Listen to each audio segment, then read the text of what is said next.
Alors, bonsoir tout le monde. Good evening, everyone. Great to see all of you here tonight. We'll start with roll call. All members of council are present and accounted for. Move to item 2, territorial land acknowledgement. Councillor Armstrong.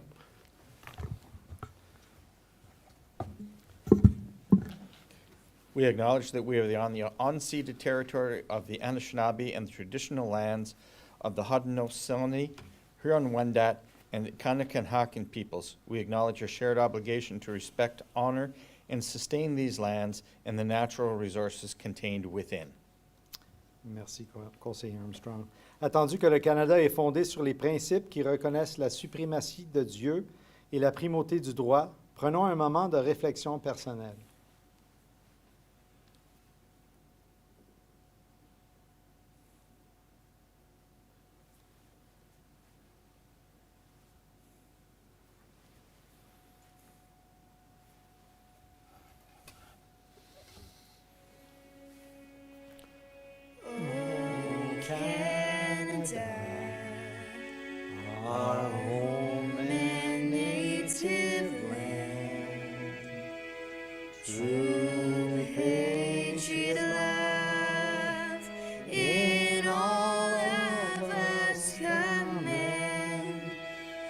Son bras sait porter l'épée, il sait porter la croix.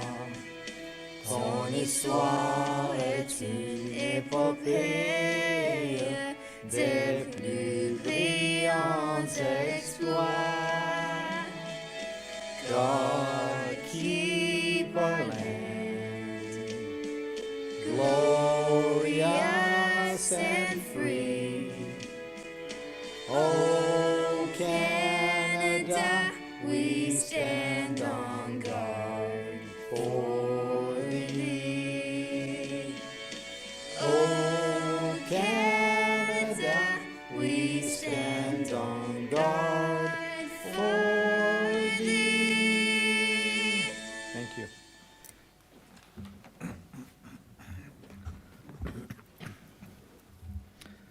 Alors, on tombe au numéro 4, additions, deletions, or amendments. Hearing none. Item 5, adoption of the agenda. Motion to approve the agenda as presented. This is moved by Councillor Lauren, seconded by Councillor Deakin. I'll call for the vote. All in favor? And passed. Thank you all. Item 6, disclosure of pecuniary interest. Seeing none. We move to item number 7. Motion to approve the regular council minutes from our September 8th, 2025 meeting as presented, and this is moved by Conseiller Lalonde, seconded by Councillor Deakin. Call for the vote. All in favor and passed. Thank you, Council. Item 8, presentations. We've got 2 fantastic presentations today, and I tell you, I've had a fantastic day, but nothing beats this part here. So we're going to start, first of all, with a Community Service and Volunteerism Award. Ms. Shauna Wanamaker. Shauna, you're here. I see you there. That's great. Fantastic. No, that's item B. I have to start with the other one first. Sorry, Shauna. So for item A, we've got a group 1, which is awesome. So Community Service and Volunteerism. So again, good evening and bonsoir à tous. It's my great honor tonight to recognize a truly exceptional group of individuals, volunteers whose dedication and teamwork have helped turn a simple evening of trivia into a powerhouse of community support. For over 22 years, Russell Trivia has been more than just a monthly event.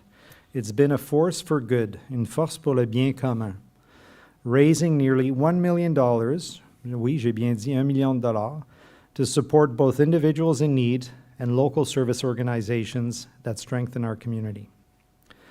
This success story has been made possible thanks to the leadership of Connie Johnson, who was recognized as a community builder earlier in 2024 for her extraordinary efforts with Russell Trivia. But Connie would be the first to say that none of this happens without a committed team of volunteers, and that's who we're honoring tonight. As I name you, if I can just ask you to stand. So Larissa, who manages registrations, promotions, and finances, making sure that the event is organized and ready for success. Thank you, Larissa. Stephanie, who carefully reconciles the accounts and ensures recipients get their support without delay. Donna, the go-to person for setup, guest flow, and cleanup, always keeping things running smoothly. Billy,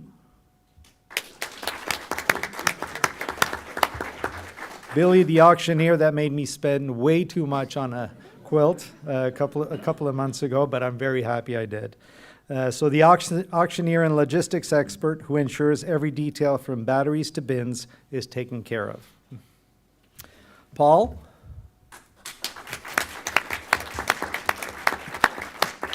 so Paul's a magician. He manages to make me look good in pictures. So the professional photographer who captures the magic of the evening and shares it with our entire community. Thank you, Paul. Travis, the music man, who fills the room with energy, music, and light, making trivia nights unforgettable. And Melanie. Melanie is okay, but I'm going to mention. So Melanie, who arrives early to transform the hall and prepare everything for another successful event.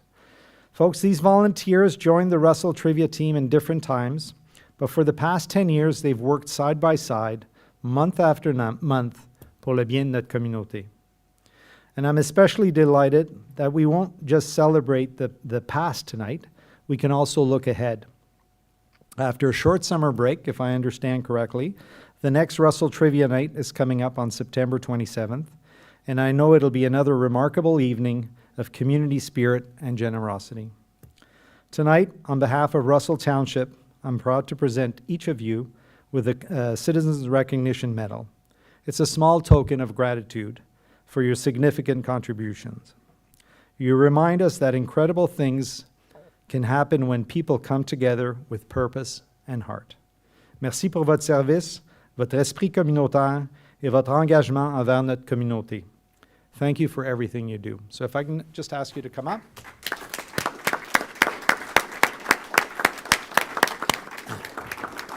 Can you help me? Can you help me pass these up? Do you want to help me pass these up? Sure. Do you want to pass these up? You good to pass one up? Travis? There you go. Here, come on down. Travis, okay. This way or that way? I'll go up there for a picture.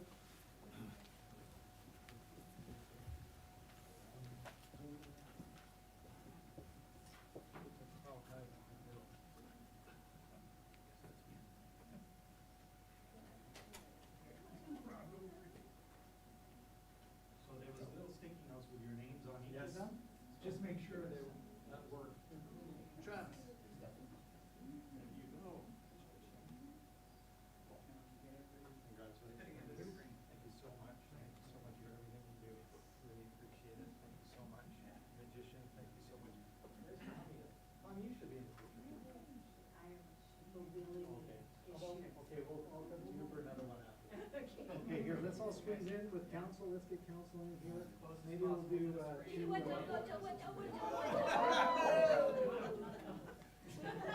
need another one. Oh. Here. Does that work? You're selling money. That's perfect. Am I taller than you?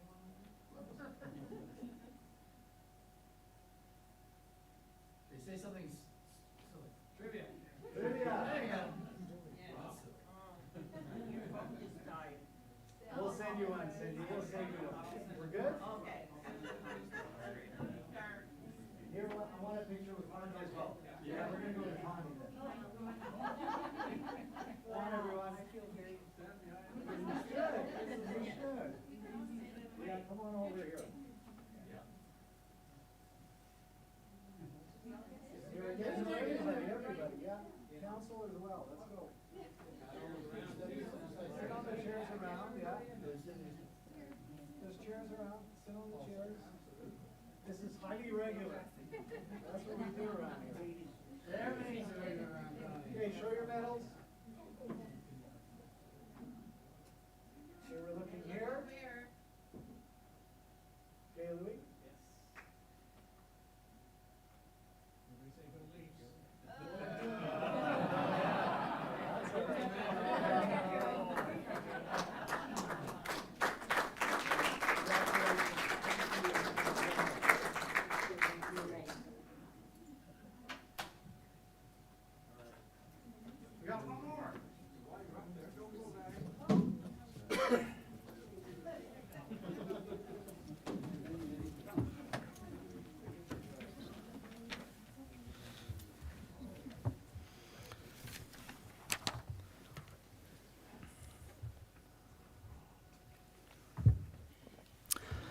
All right, so our next one is a recognition of Shauna Wanamaker for her Community Award in the protection of our environment.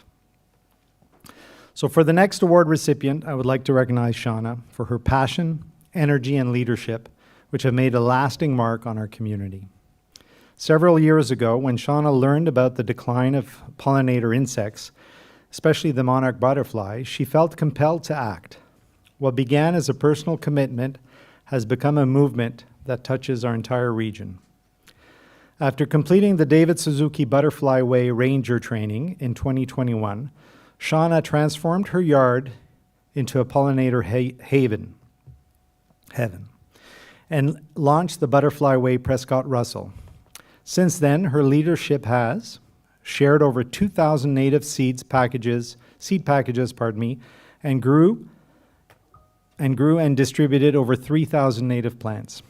She delivered educational programs for 10 schools, launched over 45 pollinator gardens on private and public lands, encouraged the certification of 6 additional Butterfly Way Rangers in our region, and built a strong partnership with the Russell District Horticultural Society, EcoEast, and our township's Environmental and Sustainability Advisory Committee.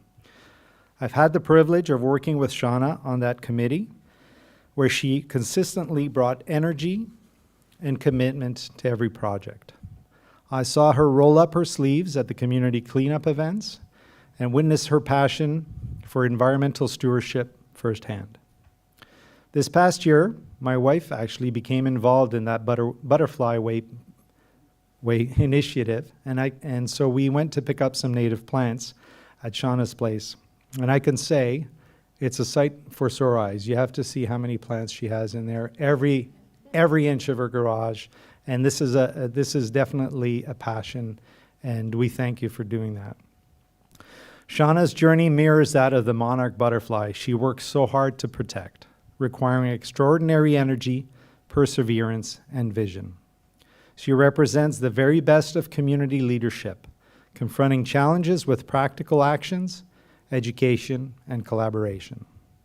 On behalf of the township, it is my honor to present Shauna with the Citizens Recognition Medal for the Environment. Shauna, thank you for your commitment, creativity, and for reminding us all that small actions multiplied across the community can create extraordinary change.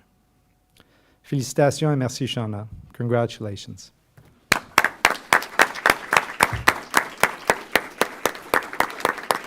Come on up.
So that concludes our presentations. Members that are here for the presentations, if If you want to stay, we're happy to have you stay.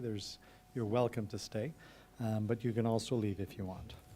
I'll leave it up to you.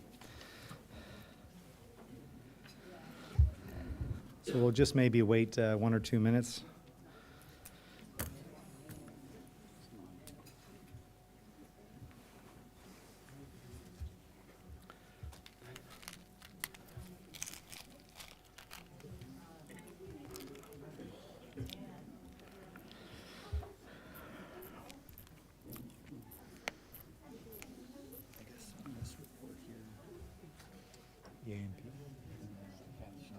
No, that's right. I'm going to point that out. Because it was public, that was public from last week, Yeah. right? Yeah.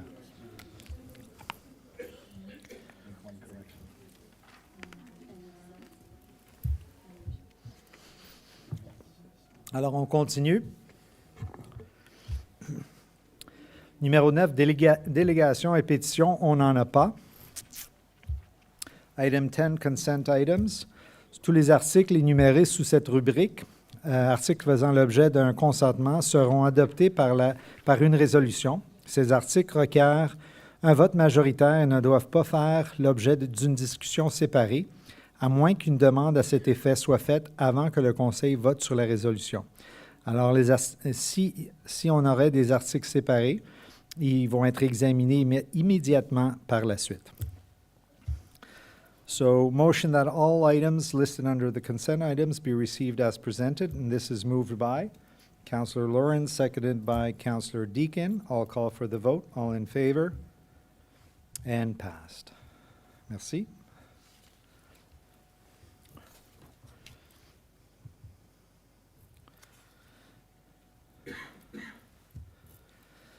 Okay, moving to item 11, reports from departments and council committees. So we start with 11A, development charges study, draft capital program, next steps, report CSAS FS 2025-19. And I do believe we have a virtual presentation, that's correct. And so I will pass the floor to Monsieur Dagenet first. Monsieur Dagenet, la parole est à vous. Good evening, Mayor and members of Council. Tonight, we're pleased to welcome Julia Siraki, Associate Partner from Emson Consulting, who will deliver a virtual presentation on the draft capital program of Township of Russell Development Charge Study. This is the first in a series of presentations on this study and will provide you with an overview of the work completed to date, as well as the step ahead leading to council adoption of the new development charge rates in December.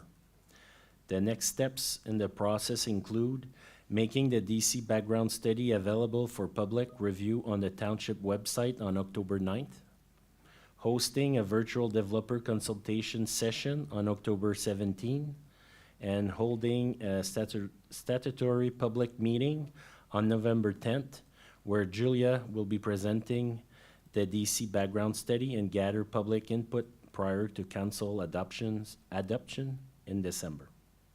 So we have Julia with us, so you can start your presentation.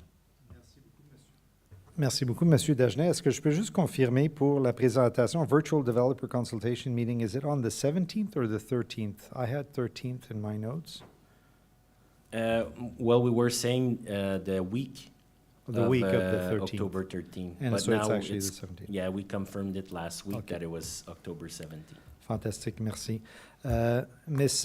Chiraki, I'm not sure if I messed that up, but the floor is yours. Thank you. Okay, great. Thank you very much for having me. My name is Julia Siraki. I'm an associate partner at Hemson, and I'll be taking us through a presentation on the 2025 DC background study work to date. Just moving on to the first slide. So in terms of agenda, after briefly touching on some background information, I'll jump into the key DC calculation inputs, including the development forecasts, the historical service levels and DC funding envelope calculation, and some of the details of the capital program. I'll then conclude with timelines and next steps. So just moving on. So what are development charges? Development charges are charges that are imposed on development to pay for growth-related capital costs. Development charges pay for new infrastructure and facilities to maintain service levels, and the principle is that growth pays for growth and that those costs are not borne by the existing tax and rate payers. So just on the next slide, a note on DC legislation. There have been a number of changes to the DC legislation over recent years as the provincial government focuses on housing affordability and building more homes. A number of housing bills have been released in the last 5 or 6 years, which have resulted in changes and new restrictions on the DC Act. More recent changes have included exemptions for residential intensification, nonprofit housing, and affordable housing, as well as DC discounts for purpose-built rental units. Next slide, please. Most recently, Bill 17, the Protecting Ontario by Building Faster and Smarter Act, was released in early May of this year. The bill received royal assent on June 5th. The bill has resulted in a number of changes to the DC Act. The more immediate changes are listed here and include an exemption for long-term care homes, allowing for amendments to a DC bylaw that result in reduced DC rates without undergoing the DC background study process. A proposed deferral of residential DCs until occupancy. So where they're currently payable on building permit issuance, they would then be payable on occupancy. And that is not yet in effect, but is expected to come into effect at some point in the near future. And a revised DC freeze rule to ensure that where municipalities charge interest between the time of planning application and the time of payment of the DC payable does not exceed the current DC rates at the time of issuance. Other changes that might come about through future changes to the regulation include merging services for DC credits, limitations on eligible capital costs, new rules around prescribing definitions for local services or direct developer costs, prescribing benefit to existing share calculation, standardizing DC studies and annual reports, and also prescribing a London-specific index for annual DC rate changes. And now just moving on to just touching on DCs in Russell. So Russell Township currently imposes DCs by bylaw. Your most recent bylaw came into force on November 15th of 2021. The township imposes DC rates for library, parks and recreation, childcare, fire and protection services, police services, bylaw enforcement, development-related studies, services related to a highway, which includes public works and roads and related services, water and wastewater services. So just on the next slide, the DC Act requirements, DC Act requires that DCs are imposed by bylaw. Your current bylaw is set to expire January 1st of 2026. We're a little bit ahead of that intentionally to align with the more recent Transportation Master Plan and Water and Wastewater Servicing Plans. The maximum life of a DC bylaw is 10 years after the day it comes into force. This was recently increased from a 5-year expiration. Prior to passing a bylaw, a municipality must undertake a background study and hold at least one public meeting, which we're planning on holding in November, and appeals are adjudicated at the OLT.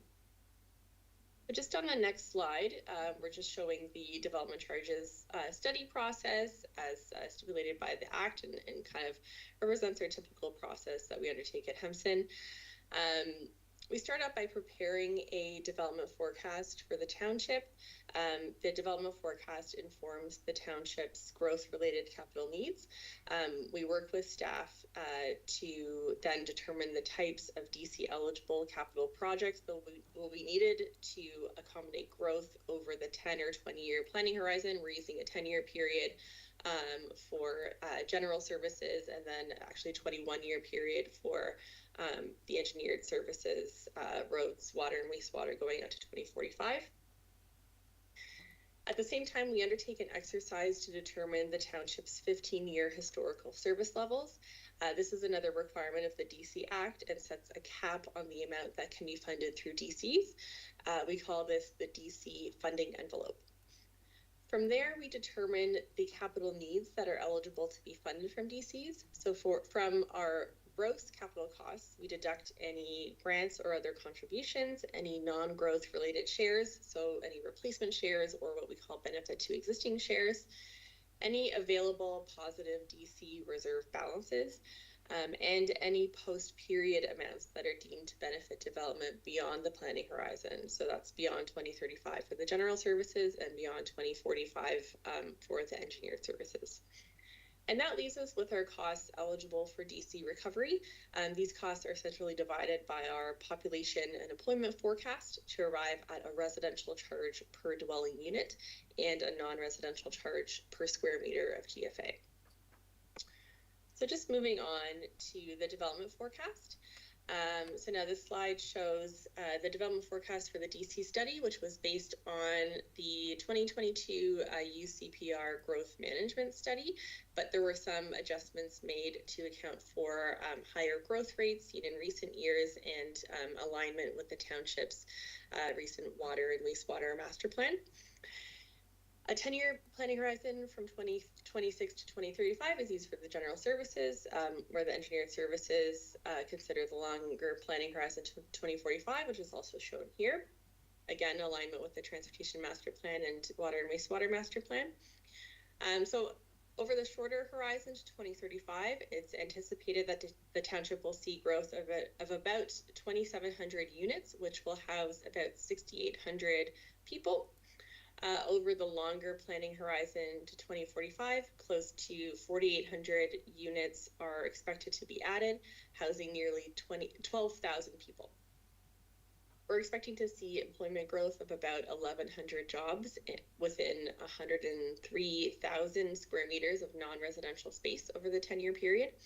And then to 2045, we could see nearly 2,700 additional employees within 255,000 square meters of building space.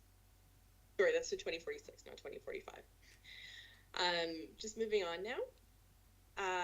Touching on the historical service level analysis really briefly.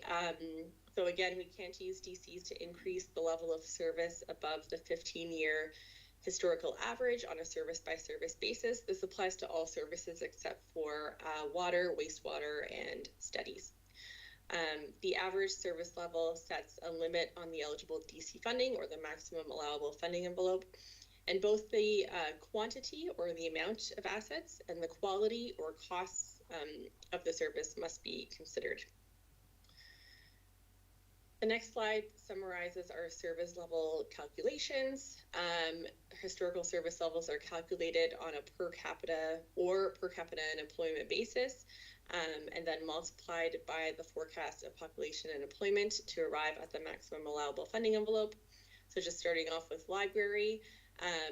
Library is considered to be only related to residential development, and so a historical average service level of about $410 per capita is calculated.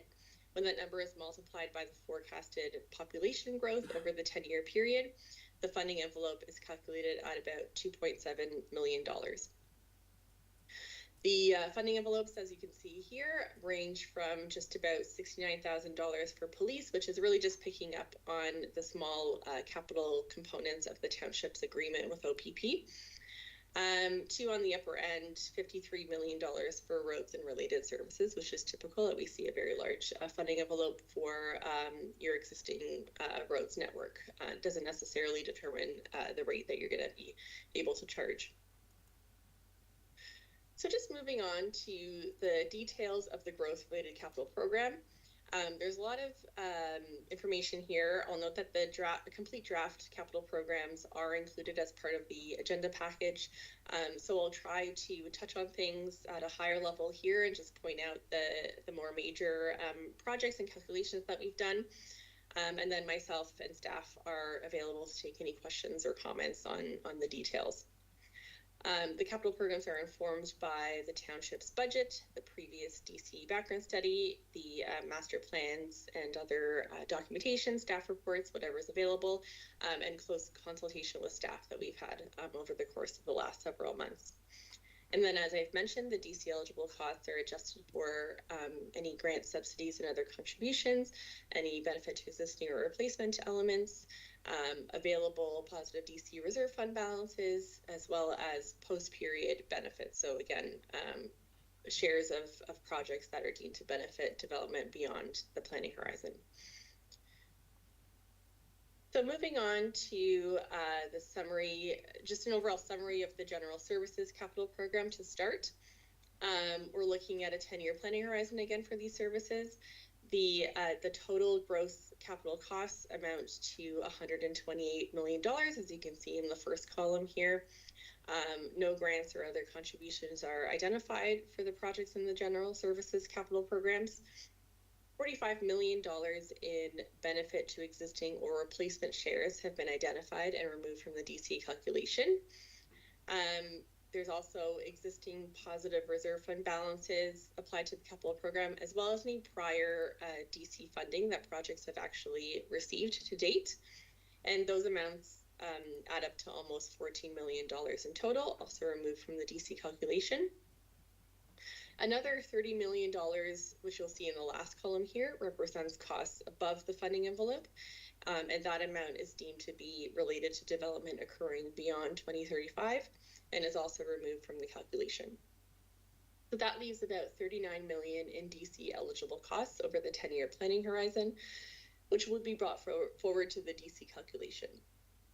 And the greatest portion of the capital program, just to note here, is related to Parks and Recreation, and more specifically, the township's new recreation complex, which is currently under construction. Next slide. So the Library Services Capital Program just quickly includes a new 5,000 square foot branch costed at $2.4 million. There's a replacement share associated with that project of $525,000 related to the decommissioning of an existing library branch. Other items in the library capital program include various material and equipment additions, including growth in the township's collection materials, as well as a library space needs study. Next slide, please. Now, the Parks and Recreation Capital Program includes the new recreation complex, which is currently under construction at $105 million in total. There is a significant replacement share here of $44 million related to the decommissioning of existing arenas and community centers. The project has already received some DC funding that has been drawn from the reserves, and there's also some existing positive reserve balance, which can also be applied to the project. So that funding through prior DCs amounts to $13 million in total. $24 million related to the rec complex is eligible for funding under this coming bylaw, where the remaining $23 million can be picked up through future DC calculations, and that is a result of the funding envelope calculation, but also reflects the long-term benefits of such a massive new asset. Other items in this capital program include additional admin space for recreation staff, which is planned for the sports dome facility, park facility and trail additions, and studies such as future Parks and Recreation master plan updates as well. Next slide. The daycare capital program includes a daycare space needs study to determine the details of growth-related requirements moving forward. It also includes the addition of a new daycare facility estimated at 2,500 square feet to keep up with population growth. It's well documented that this is a critical need in the township. Next slide. The fire capital program includes a training room expansion, as well as expansions to 2 of your existing fire stations. It also includes additional vehicles and equipment, much of which relates to the new stations, as well as additional full-time and volunteer firefighters that are needed within the 10-year period. It includes studies, including future fire master plan updates, and recovery of a negative reserve fund balance. And then on the next slide, we have police. The Police Services Capital Program recovers a small amount, again, of just the annual contract with OPP related to capital assets. And then the next slide shows bylaw enforcement, which includes a new dog park and animal shelter expansion, vehicle and equipment additions, and again, recovery of a negative reserve balance. And then on the next slide, we have the development related studies capital program, which includes future official plan and zoning, bylaw updates, other development related studies, and recovery of the negative reserve balance. And then finally, on the next slide, we have the Public Works Capital Program, which includes a garage addition, as well as fleet and equipment additions and recovery of a negative reserve balance. So then on the next slide, we'll move into the Engineered Services Capital Program, which is summarized here. It covers the planning period for 2026 to 2046, consistent with the master plans. The total gross costs amount to $192 million. Of this amount, $43 million will be funded through grants or subsidies or agreements with neighboring municipalities with which the township shares some of these services. Benefit to existing replacement shares amount to a total of $29 million for engineered services. We also have $776,000 in positive reserve balance related to the water DC reserve, which is applied to the capital program and removed from the DC calculation. $24 million is attributed to post-period development. So that amount is related to the planned new wastewater treatment plant and the additional capacity it will provide. So I'll get into a little bit more detail on that in a couple minutes. And then the remaining $95 million is carried forward to the DC calculations for engineered services. So on the next slide, I'll just summarize the roads capital program. So this capital program includes recovery, again, of a negative reserve balance, various road improvement and urbanization projects to improve capacity of the township's road network. We also have a number of intersection improvements, including a number of new roundabouts, some turn lanes and signalization projects, additional multi-use paths. We have some traffic calming measures and studies as well. And in total, about $17 million is carried forward for the roads DC calculation. Next slide, please. For water, we have a reservoir expansion, increased water supply from Ottawa. We have various new water mains and recovery of remaining Ottawa water supply debt. And $46 million is carried forward to the water DC calculation. And then finally, on the next slide, we have the wastewater capital program, which is primarily related to the new planned wastewater treatment plant. So while that project totals $100 million in estimated costs in total, $31 million of that amount is related to the nation share of the capacity and is deducted from the DC calculation. We also have another $26 million, which is the share related to the replacement of plant capacity from decommissioning the existing Embrun and Russell plants. The planned plant capacity is also quite significant. So we have calculated, just based on capacity calculations and what's required over the course of the 21-year forecast, we've calculated that a share equal to $24 million is related to capacity that will actually be available to benefit development beyond the 2046 planning horizon. Where the remaining $19 million is brought forward to the DC calculation under this bylaw. Other wastewater projects include some pumping station upgrades. We also have recovery of some existing debt, as well as sewer capacity studies. So on the next slide, I know that was a lot of information, and again, happy to take any questions. In terms of timelines moving forward, immediately following this meeting, we will be taking any comments into consideration and working with staff to refine the capital programs as appropriate and calculate the DC rates in the next week or so. We're then looking to release the full DC background study publicly on October 9th. The bylaw will be drafted around that time as well. We're then going to, as Sebastian mentioned, hold a targeted developer session on October 17th, I believe, to gather any technical inputs coming from the industry, followed by the statutory public meeting, which is targeted for November 10th. The target DC bylaw passage date is December 8th, which would then be followed by a 40-day appeal period. So then on the next slide, so just rounding out with key decision points for council moving forward. So what we're looking for from council is to review, consider, and approve the development related capital program.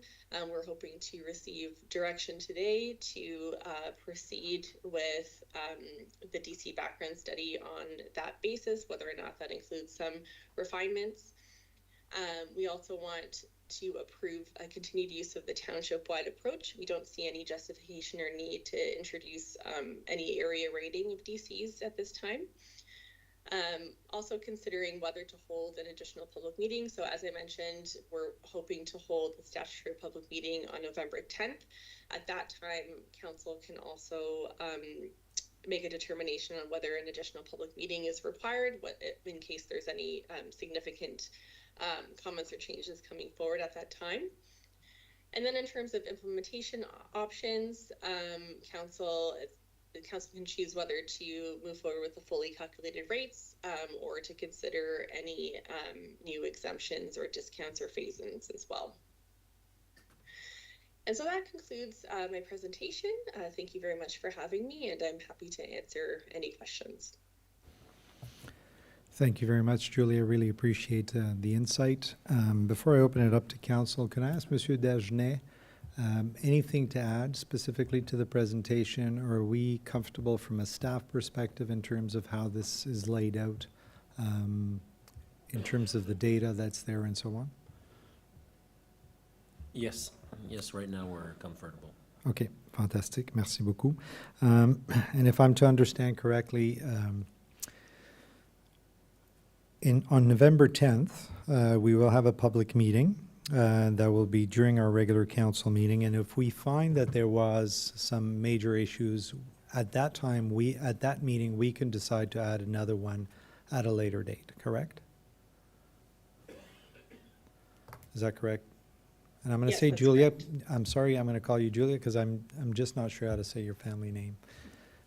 Like for me, it's Chirake, but that's not what you told us earlier. So, apologies for that.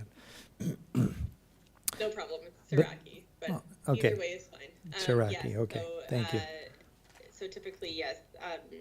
So by November 10th, we should sort of know if there's been any significant comments or concerns coming up, yeah, you have the ability to call another public meeting if it's necessary. Okay, thank you very much.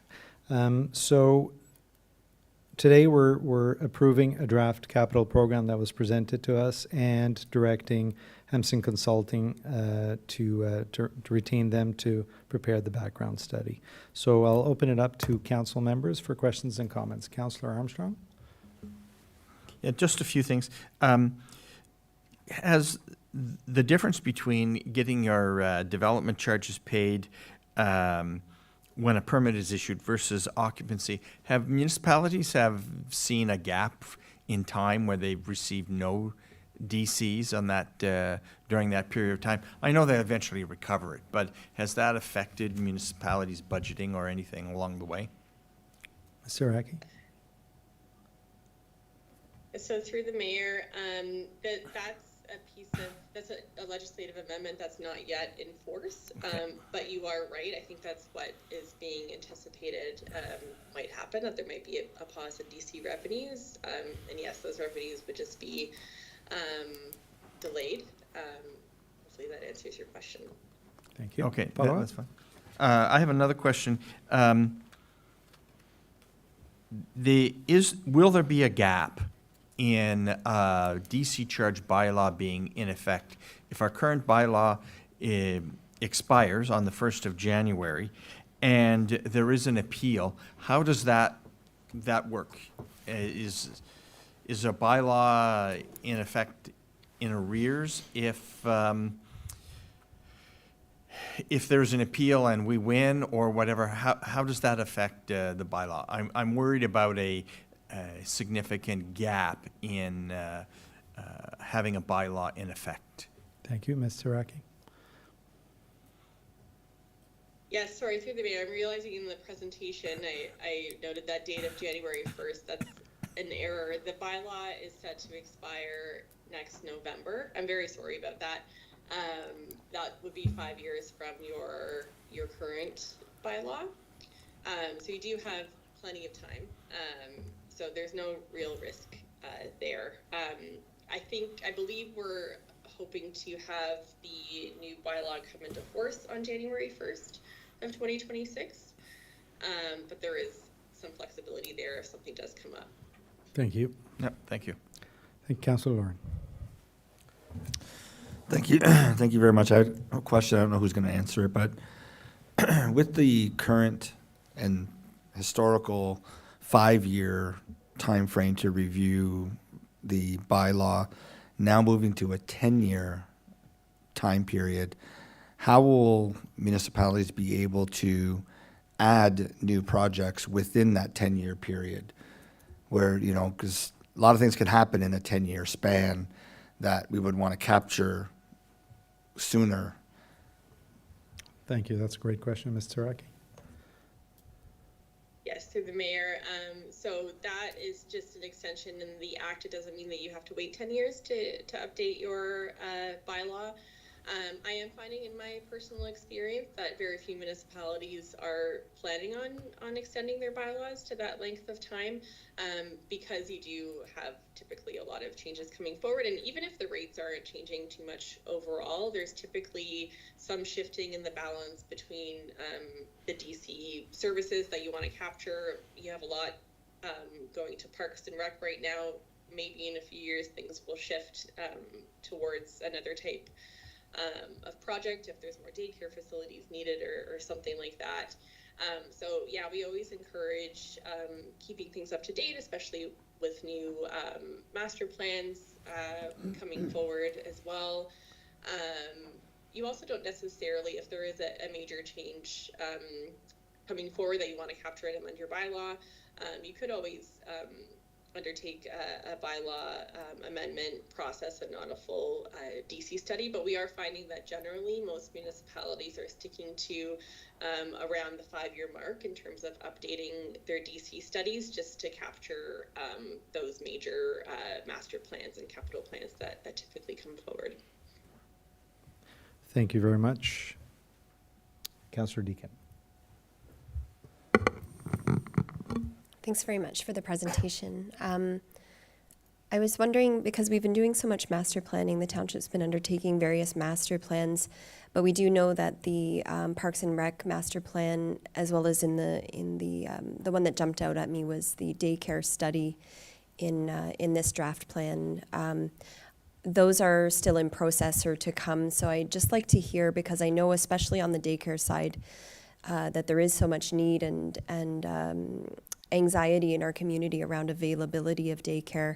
How can we be sure that the draft capital program is sufficient for when we're looking at the next 5 years, when we are waiting for that study and the Parks and Rec master plan as well? Thank you, Councillor. Ms. Taraki. Yes, so realize there is some need for flexibility there. The DC Act does allow for some flexibility. I will say first off that both the Parks and Rec capital program and the daycare capital program are in excess of your maximum allowable funding envelopes currently. On the Parks and Rec side, that's really due to the rec complex that is underway that requires kind of more funding than can be available through DCs moving forward. For daycare, we have included the potential new daycare space, which is expected to happen in the next few years. That's not something that is necessarily, there's not solid plans for it yet because you are undertaking that study next year, but we know there's lots of documentation to support the township's need for additional daycare space, and we know that this project is needed in the near term, so that is included in the capital program. Unfortunately, you only have about $600,000 of funding envelope space for daycare. So that takes up all of that room too. And I will also say that, as I mentioned, there is some flexibility in the DC Act in terms of how you use the fund, so that if there is a change in the scope of projects, the projects that you have moving forward, you can still apply those DC funds to any eligible growth-related project, even if it's not directly in your DC capital program. So especially with 5 to 10 year lifespan of a DC bylaw, the Act recognizes that things can change significantly, and so you do have that DC reserve money within each service to apply to your needs. Thank you.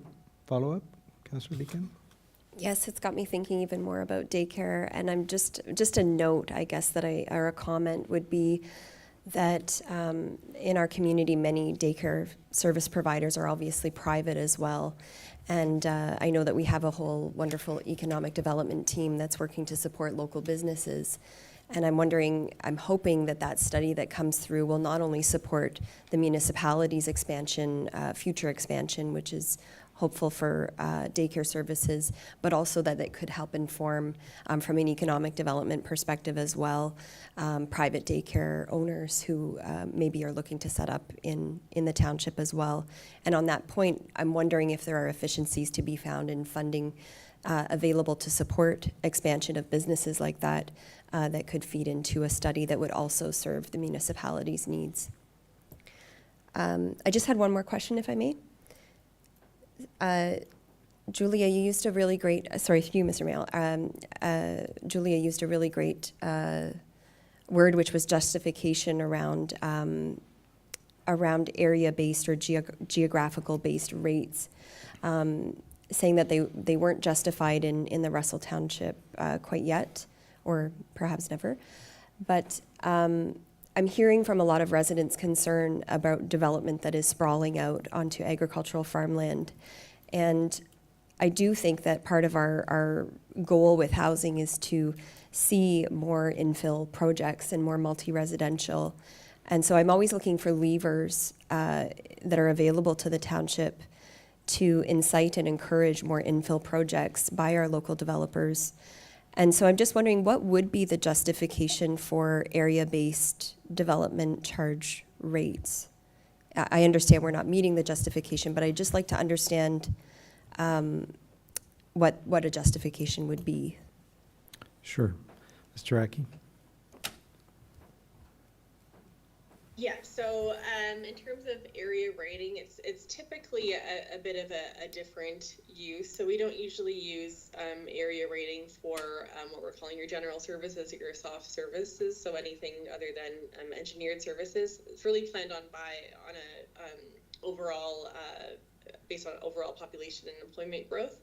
And it's really hard to define boundaries for those services because people kind of tend to use them throughout a municipality, and things get kind of muddied with the service level calculations as well, and just equity and fairness, and it can be really difficult. For engineered services, area rating is most often used for like when you have a very distinct water system, or you have a new greenfields area where you're extending services for the first time and there's very distinct costs around that. So water, wastewater, you definitely don't have that with this, particularly with the new wastewater treatment plant. For roads, it can be very, very difficult to define boundaries for the use of roads, and it's, again, like just sort of very fluid, and presents some equity and fairness concerns with how you've done things in the past as well. But I think what you're talking about also is you're talking about incentivizing development in urban areas. And urban areas are not necessarily less costly to service than rural or more suburban type areas. That depends on a number of factors, but if it is a planning objective to encourage growth in those areas, certainly you could draw some boundaries and implement a DC discount or exemption for those areas. That's done in a few places. I know Windsor and Brantford kind of come to mind as some examples of places that have either downtown exemptions or discounts. It could be either partial or full exemption. Thank you very much. So that's kind of used as a tool maybe for revitalization or something like that. Councillor Deakin? Just one more question while I have the expertise at the table. I'm wondering about, you were pointing to the legislative changes and the affordable, that there would be DC discounts or exemptions for affordable housing. And then there was a discount, I believe, for purpose-built housing. Do you have definitions of what the province of Ontario is considering affordable housing? Are they talking about off-market, nonprofit affordable housing, or is it a broader definition that we've seen various governments use around percentage of market rate, for example? Ms. Tsiraki? Yeah, so there are definitions available now. Off the top of my head, I can't give them to you, but I'm happy to provide by email. But there are standards in terms of percent market rent or purchase price as well. There's also supposedly an attainable housing exemption coming forward, but we don't yet have a definition of attainable housing. Great, thank you. And if you have those, certainly for on the rental, I'd be interested in seeing them. Thank you. My pleasure. Any other questions? Seeing, hearing none. Thank you so much for your presentation. It was very, very informative, and we all benefited from that very much. And I feel council is ready to move on this. Thank you so much. All right, we're moving to item B, Asset Management Plan, AMP Report CSASAM 2025-03. The council received this report presenting the draft 2025 Asset Management Plan and provide feedback on the proposed levels of service and funding strategies. Staff will then incorporate council's input and return with a finalized version of the AMP for approval before the end of the year. It's essential that council be comfortable with the recommended levels of service, as any adjustments to these levels will have a direct impact on the township's annual and financial requirements. And so before I pass on the microphone to Mr. Sharma, anything else to add, Monsieur Dagenet? Yes. Well, tonight we're pleased to welcome Arun Sharma, Asset Management Advisor from PSD Citywide, who will deliver a presentation on our draft asset management program. This plan forms a foundation of the Township of Russell as asset management program. Before Aaron begins, I'd like to take a moment to thank him and his team for the tremendous amount of work they've accomplished over the past 12 months. Hundreds of hours were invested and to update and validate our asset information so that we can provide the most accurate and comprehensive picture of the township infrastructure. I also want to extend my thanks to our own asset management team here at the township, who worked extremely hard to bring us to this point. The main challenge we face were not so much with the software itself, but with the information we receive from condition assessment and studies, which came in many different formats. As a result, implementing this data into our system required significant manual effort and took considerable time to complete. Finally, this project has been a true example of teamwork and collaboration across all departments. Each department was generous with their time and expertise, helping to ensure the condition and the inventory of our assets were as up to date as possible. Well done, and thank you to everyone involved. Merci, Monsieur Dagenet. Mr. Sharma? Thank you.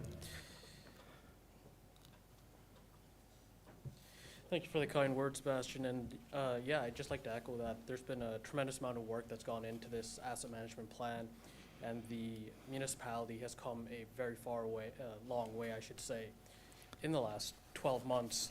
And I definitely would like to just acknowledge the hard work that all staff members have put in. It's really, truly has been a collaborative effort. And I'm pleased to go through the asset management plan with everyone here today. So, next slide, please. Just in regards to the agenda, so very briefly, I'll just be going through, what asset management is, just providing a little bit of a textbook definition, and then transitioning into the Ontario Regulation 588-17. That is the reason why this project is taking place in the first place, so I would like to just go through a little bit of a timeline there. Following that, I'll go through a project overview, so just some of the requirements, timelines, and the general process that we went through over the last year. Following that, we'll jump into the actual asset management plan itself, so some of the key findings, the selection of our proposed levels of service and our recommendations, and then, of course, reviewing the financial position at the township. We'll then conclude with some takeaways and some immediate action items, and then we'll just open it up to some general questions.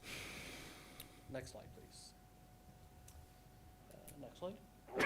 Right. So when we're talking about asset management, essentially we're just talking about service management, because ultimately at the end of the day, the asset in and of itself, whether it's roads, a facility, what be it, it's essentially just a service or a conduit, I'd like to say, for the service being provided. So whether it's roads and bridges or buildings and equipment, ultimately we intuitively know that they do provide key services to our tax and rate payers. Next slide, please. Other than ownership, though, there are three key things that we'd like to keep in mind when it comes to asset management and exactly what that involves. So it's not just about ownership. There's a three-pronged approach that ISO 55000 defines, which I think they do a fantastic job. And ISO 55000, for those of you who may not be aware, is the International Organization of Standardization. And they do a great job defining what levels of service are. So there's the cost of ownership. So if we take a road, for example, we know that there are weekly, monthly, semi-annually, annual costs of ownership of a road. We also know that all of these roads perform at some sort of a level, whether I'm someone just driving through the township, I'll notice if there's potholes or if it's a smooth ride. That's performance from a technical standpoint. What we look at is ride quality index, or PCI, pavement condition index. And then ultimately, there's that third and equally important piece of asset ownership and levels of service, which is the risk. So there's the financial risk of our assets. There's also our legislative risks as well. So all three of these things ultimately tie into our values or our levels of service that we provide our constituents. You can skip over 2 slides, please. Now, in regard to Ontario Regulation 588-17, that being, the main reason why we are gathered here today to discuss the asset management plan, from 2019 to 2025, there were some key markers that the township is in compliance of that we needed to make sure that we met. So in 2019, there was the Strategic Asset Management Policy, which of course exists and is on the municipal website. Last year, with the 2024 Asset Management Plan, what we needed to essentially have within that plan was our state of the infrastructure. So what do we own, what condition is it in, and what is the current levels of service being provided. Now, with the 2025 Asset Management Plan being the final piece, what you're seeing in the Asset Management Plan today as well is also our proposed levels of service. So it's one thing to say this is the current condition of our assets, but what will that look like in 10 years? And then the accompanying financial strategy that goes along with that. You can skip over 2 slides, please. Now, in regards to the project overview and some of the requirements, Of course, our primary objective was to create a 2025 asset management plan in compliance with OREG 58817. And our secondary objective, which is equally important in my opinion, is the consolidation and the refinement of our municipal asset data. And then Sebastian touched on this during his introduction, but it can't be understated how important it is to have good and accurate data, as we all are aware and we all intuitively know. The better and more accurate our data is, the better our financial reporting and projections are going to be. Next slide, please. And just in regards to a little bit of a timeline here, again, we've been working on this project for the past year, and there's some key things that we've worked on, whether it's data refinement all the way back from October of last year all the way up to and including June of this year. We've also done some public engagement from September and October of last year, which I'll touch on that briefly in a little bit. And then we've also done some staff workshops a few months ago from May to June. And then that has culminated in the draft process from June and August of this year. So I'm going to drill down a little bit with each of these things that I've mentioned.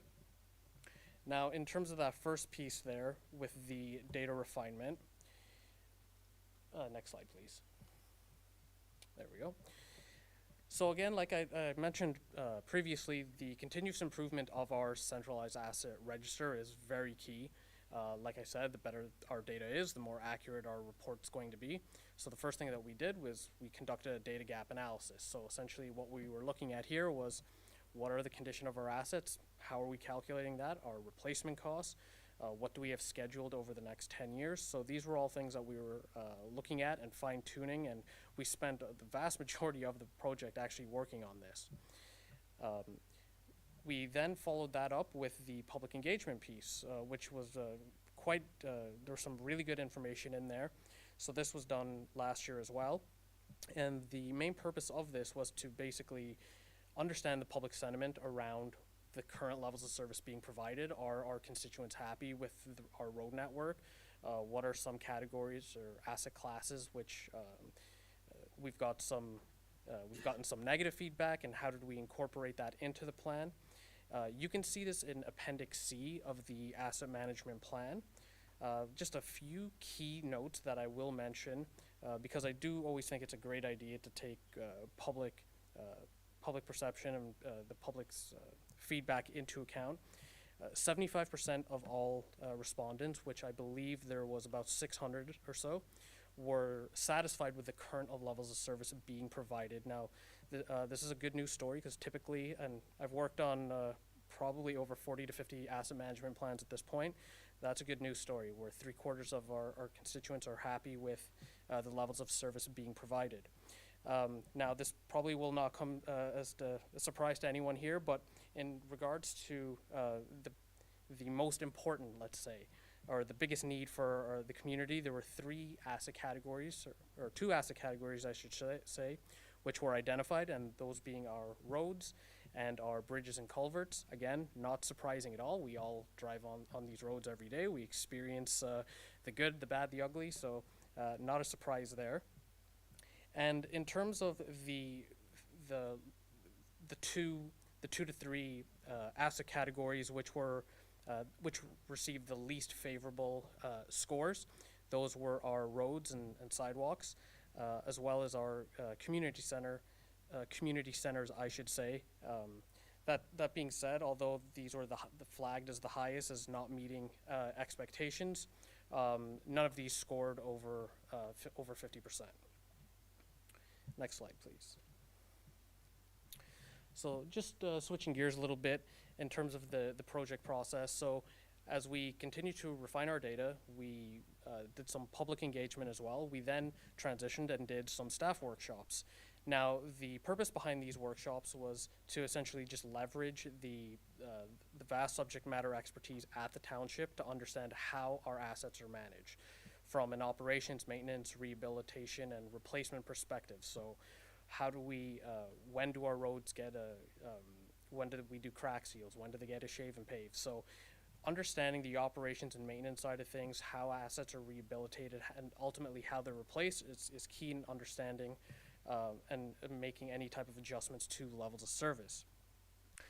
We then had some working sessions to understand, well, what are the current metrics and what are the current levels of service being provided to our constituents? So, as per the Ontario regulation for our core asset category, so these are our roads, bridges, storm, water, and sanitary. There are mandated metrics which we have to report to the province on. And then for our non-core asset category, so think everything else, so machinery and equipment, vehicle, facilities, land improvements, so parks and rec. There are non-mandated metrics, so metrics that were selected by in collaboration with staff and our team at PSD. We've selected KPIs which we believe are appropriate for the municipality over the next 10 years. And ultimately, when we went through the data refinement, the public engagement, and having these working sessions, we then shifted gears, and then in selecting our proposed levels of service, in order for us to do so, we really need to understand the financial picture. So next slide, please, and go ahead to the next one. So now I'd like to just go over some of the key findings and some of the highlighted data points that are critical within the asset management plan. And the first one being the total replacement cost of Russell Township's asset portfolio. So the first thing that I like to note is that it's, of course, a full asset portfolio. So you've got underground infrastructure, roads, obviously a road network, and all non-core asset categories. Now, there's a few things that I would like to mention in here that I think are quite important. So if we do just a direct comparison to our asset management plan in 2024, you will notice that the replacement cost has increased quite significantly. And this really goes to the importance of replacement cost methodology.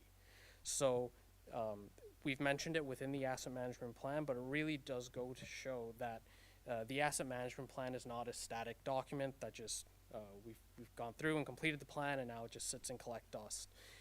What we're saying essentially is that even from 2024 to 2025, the replacement cost has gone up quite a bit. But what we're saying is that this continuous refinement and updating the asset register or our database where all of our assets are stored, that's got to be updated on a schedule and regular basis. So I really do want to just highlight the importance of updating information. And I'd be remiss if I didn't mention that, again, like staff has done like an absolutely phenomenal job updating just the replacement costs and just asset details from 2024 to 2025. Next slide, please. In terms of the condition of our assets, so what you're looking at here is just a graphic representation of all assets owned by the township, broken into a 5-tier system, and this follows the Canadian Core Public Infrastructure Survey, so it goes from very poor to very good, so very poor, poor, fair, good, very good. And again, positive news story here to highlight is that only 22% of all assets owned by the municipality are in poor or worse condition. And if we were to just drill down and take an even more granular look at that, next slide, please. The first thing that immediately jumped out to me when I was reviewing this is that we can see that most of our assets are, again, in good, very good to fair condition, which is fantastic. And then even though those assets which are not in great condition, it's the typical culprits, we'd like to say. So typically, storm network, for example, will generally be in worse shape than it actually is, and the main reason for that is because oftentimes municipalities are unable to conduct full CCTV inspections of all their storm mains, for example. So I would like to highlight that, but again, just looking at this graphically, and of course within the asset management plan, you can drill down into each section and take a look at it more granularly. But again, the positive to take away here is that the vast majority of assets are in fair or better condition, which again, positive news story. Next slide, please. Now, this next slide's pretty critical because it's one thing to say our assets are in good condition, but what is the basis of that, though? So, first and foremost, I'd like to begin by saying, at the completion of the draft, 51% of all assets within the municipality have received some sort of an assessment.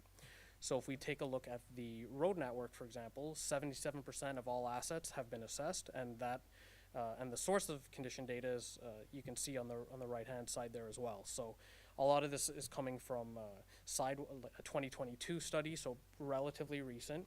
We've got some staff assessments in there as well, and of course a road needs study. So the really positive thing to take away here is that our big ticket items, our road network, our bridges and culverts, for example, a lot of these assets have been assessed. The one thing to note here, though, is as you can see under the storm network where it says 0%, this is not actually 0%. It was just at the time of completing the draft. It's essentially 0% because staff are actually going through the process of updating the database as we speak right now, actually. So, as I mentioned, asset management, it's not a static report. It doesn't just sit there. It's always being worked on. So what I can say, though, and what I can report is that 29% of all storm mains, for example, have received some sort of an assessment. And this number will continue to increase over the next few years as there is a formal CCTV program in place. But really the thing I wanted for everyone here to take away is the fact that more than 50% of all assets have received some sort of a formal condition assessment, which again is a positive. Next slide, please. And so just in regards to selecting our proposed levels of service, next slide again, there we go. What were some of the legislative requirements in regards to selecting these proposed metrics? So as per OREG 588-17, now that the asset management plan draft has been created, what there will need to be done over the next 10 years is for there to be annual reporting, and this will be done by staff, on the identified levels of service metrics. So, for example, if we're saying the condition of our roads are in 65 and is 65 out of 100, and over the next 10 years we anticipate that being 70, there will need to be an annual calculation that goes into that, and then that will be presented to council. Now, some of the other legislative requirements in the, as per the asset management plan as well, where we had to discuss the risks associated with those proposed levels of service. So if we're saying our road network is going to improve, well, what are some of the risks associated with that? Alternatively, if we're saying we're going to allow a little bit of a deterioration of some of our asset categories, what are some of the risks associated with that? We then need to understand how our proposed levels of service differ from the current levels of service being provided, and of course, whether or not they're achievable and how the municipality intends on achieving these targets and KPIs over the next 10 years. So, of course, if we're saying we're going to improve our road network from, let's say, a 65 to 70 over the next 10 years, naturally, what that means is there's going to have to be more money put into our road program, therefore updating our life cycle management strategy and ultimately our financial strategy. Next slide, please. So again, something that you will see within the asset management plan in each and every section, so section 4.6, 5.6, 6.6, and so on and so forth, is both of our teams, so PSD and Russell Township, we've gone through the process of creating these what-if scenarios. So these scenarios have been integrated into the asset management plan to provide council a breakdown or a visualization to say, if we maintain our current funding levels, what can we expect the condition of our assets to be in? If we want to improve certain asset categories, well, how much more money would we have to invest? And then another scenario being based on our current practices, our current life cycle management strategies, what can we anticipate over the next 10 years? So all three of these scenarios have been analyzed and integrated within the asset management plan. Next slide, please. There we go. Then that's just summarizing exactly what I just said. So please feel free to skip to the next slide. Okay, so what you're looking at now is the proposed levels of service for our road network.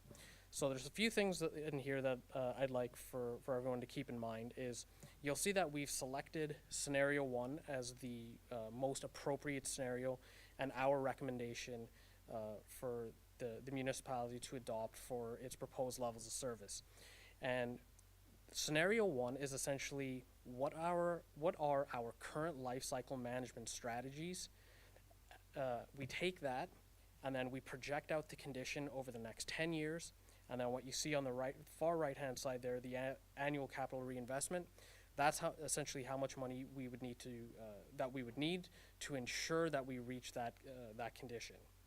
So going back to that earlier diagram that I had with the ISO 55000 where we looked at performance, cost, and risk, what you will see within each subsection of the asset management plan, whether it's roads or bridges or your water network, is we've got the performance, so the condition, the average risk. So this is a quantitative risk score out of 25.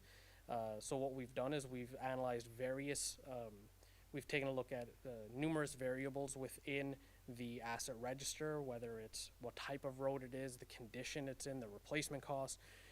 So what you're looking at is a quantitative risk score, 0 out of 25.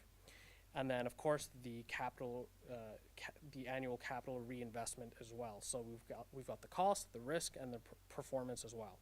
And as you can see, based on the selection of scenario 1, our recommendation, you can see that the road network, it's anticipated to remain in good condition.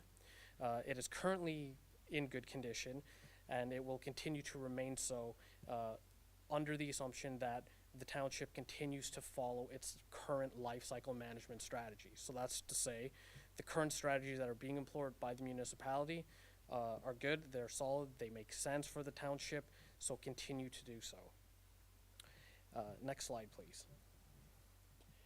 Moving on to bridges and culverts, what we anticipate and projecting is for the condition of the bridges and culverts to be in a condition of 54, which would indicate that they are in satisfactory or fair condition. So the thing that I'd like to highlight here is that if you take a look at scenario 1 and scenario 2, based on our current life, and this really highlights the excellent work that the municipality and township staff has done. If we take a look at scenario 1 and scenario 2, you'll see that even though with scenario 2 maintaining $1.2 to $1.3 million gets us an average condition of 53. But if we take a look at scenario 1, where we're only investing, let's say, $900,000, but we're strategically investing that $900,000 annually, we're actually in better shape. And that goes to show the fantastic work that both of our teams have done in collaborating and really updating the asset register. So we've identified, based on our biennial OSIM inspection, which is our bridges and culverts inspection. These are done every 2 years. So what we've done is we've taken those recommendations, we've brought them into the asset register, and that's giving us a much more accurate and much more clear picture of where we'll need to invest over the next 10 years. Next slide, please. Now, in regards to the water network, and I won't go into very granular detail for all of them, as there's 9 asset categories, but the general theme here, though, is that, to no one's surprise, typically the more you invest, generally the better condition assets are going to be in. So really, for us, it was striking that delicate balance between performance, cost, and risk. So what you'll see is scenario 1, although it is slightly lower than, let's say, scenario 3, it's still very close, and the annual capital reinvestment rate is significantly lower for our selected scenario. So even though the condition dropped from, let's say, a 70 to a 67, that which is of course a negative. But that being said, the municipality is not spending an extra $500,000 a year for its water network. So again, it just goes to show you the really great work that our teams have done in ensuring that the database is up to date and as accurate as possible. Next slide, please. And again, you're going to see this for the sanitary sewer network as well, where based on our identified lifecycle management strategies, the drop-off between, let's say, we want to improve our assets and make sure that they stay at a 70 condition.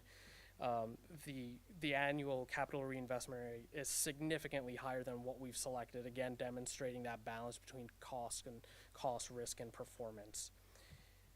Next slide, please.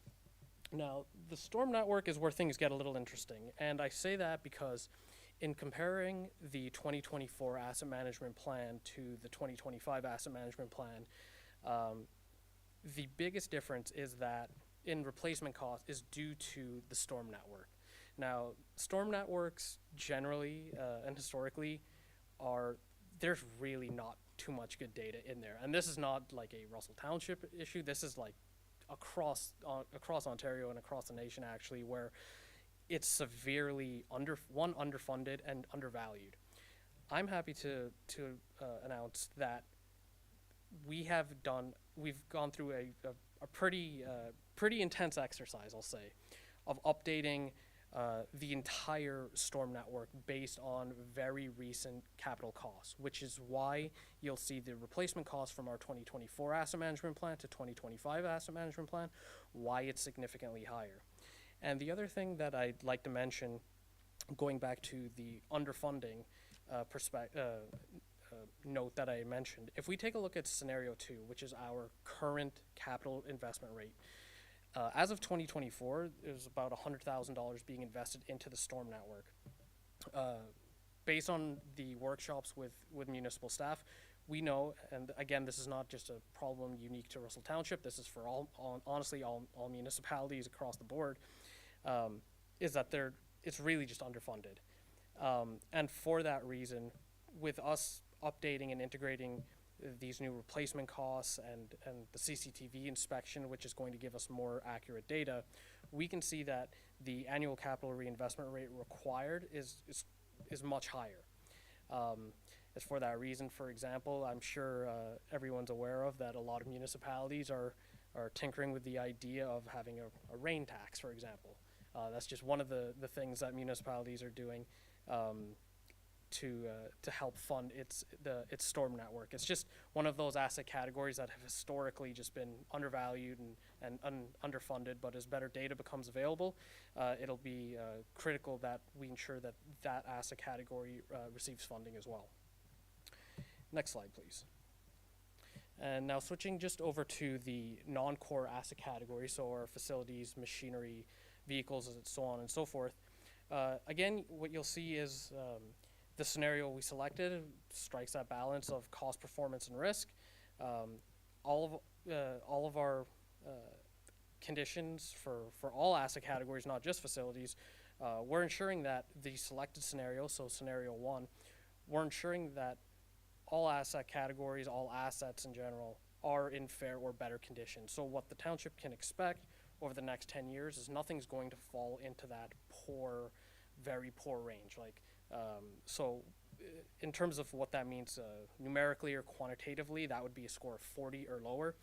What the township can expect is that will not occur based on the scenarios that we've selected.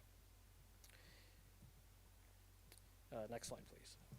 Yeah, and in regards to vehicles, it's very similar. Honestly, the facilities, vehicles, machinery and equipment and land improvements, it's quite similar in the sense that the average condition that we can expect is about 50 to 55, which indicates that they are going to be in good working order, that they're going to be in sufficient condition, and that the community expectations are being met. So again, just that balance between cost, performance, and risk.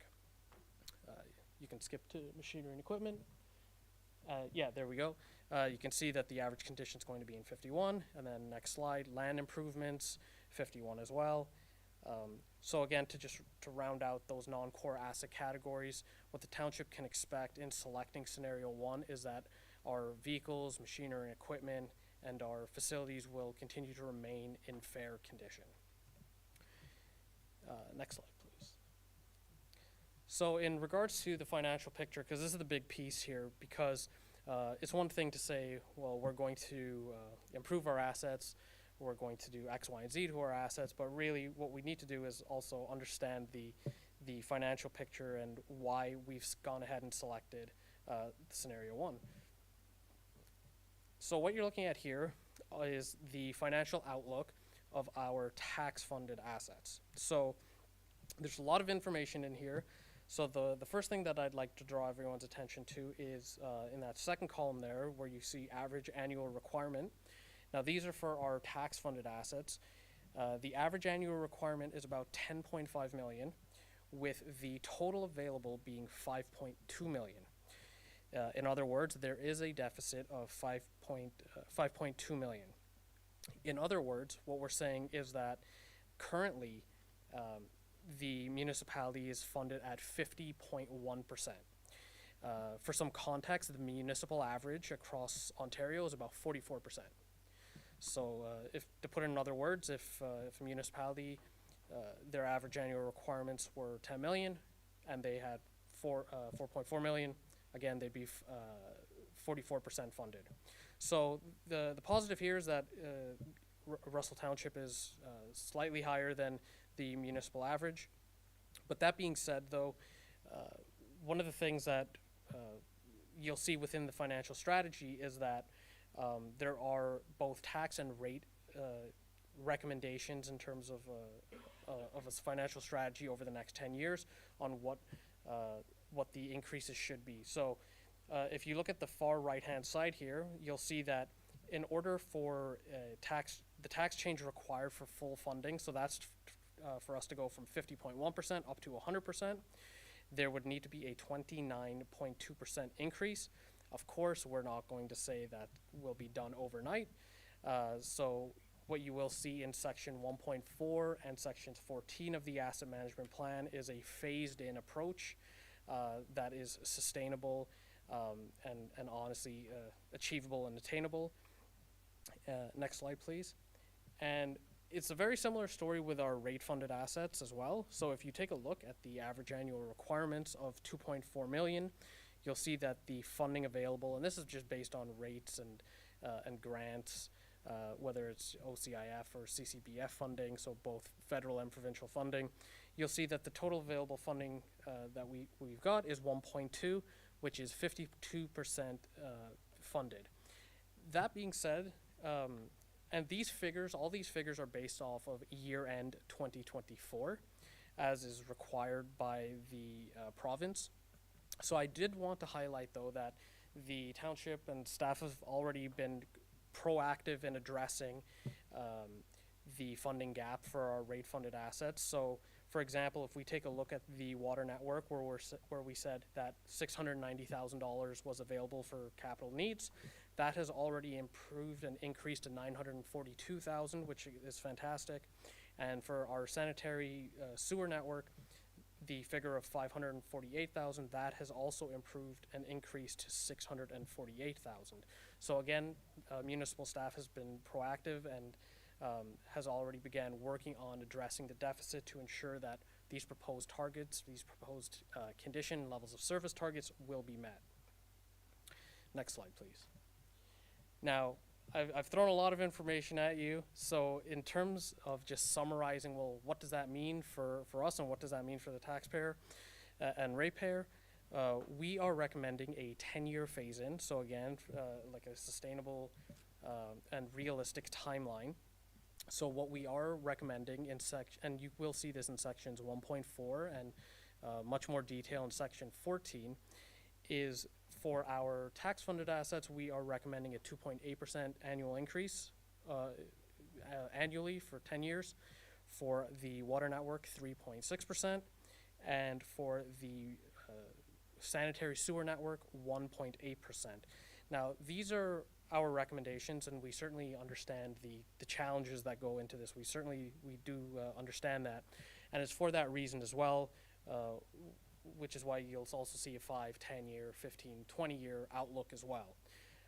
Generally, and like I mentioned, I've worked with quite a few municipalities. This is just in line with what we'll typically see, like a 2 to 4% increase annually, 10 to 15-year phase, and this is typically what we'll see.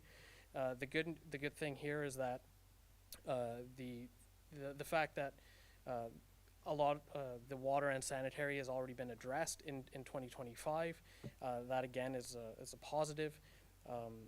And really these recommendations and these increases are what we are seeing across the board, across Ontario municipalities.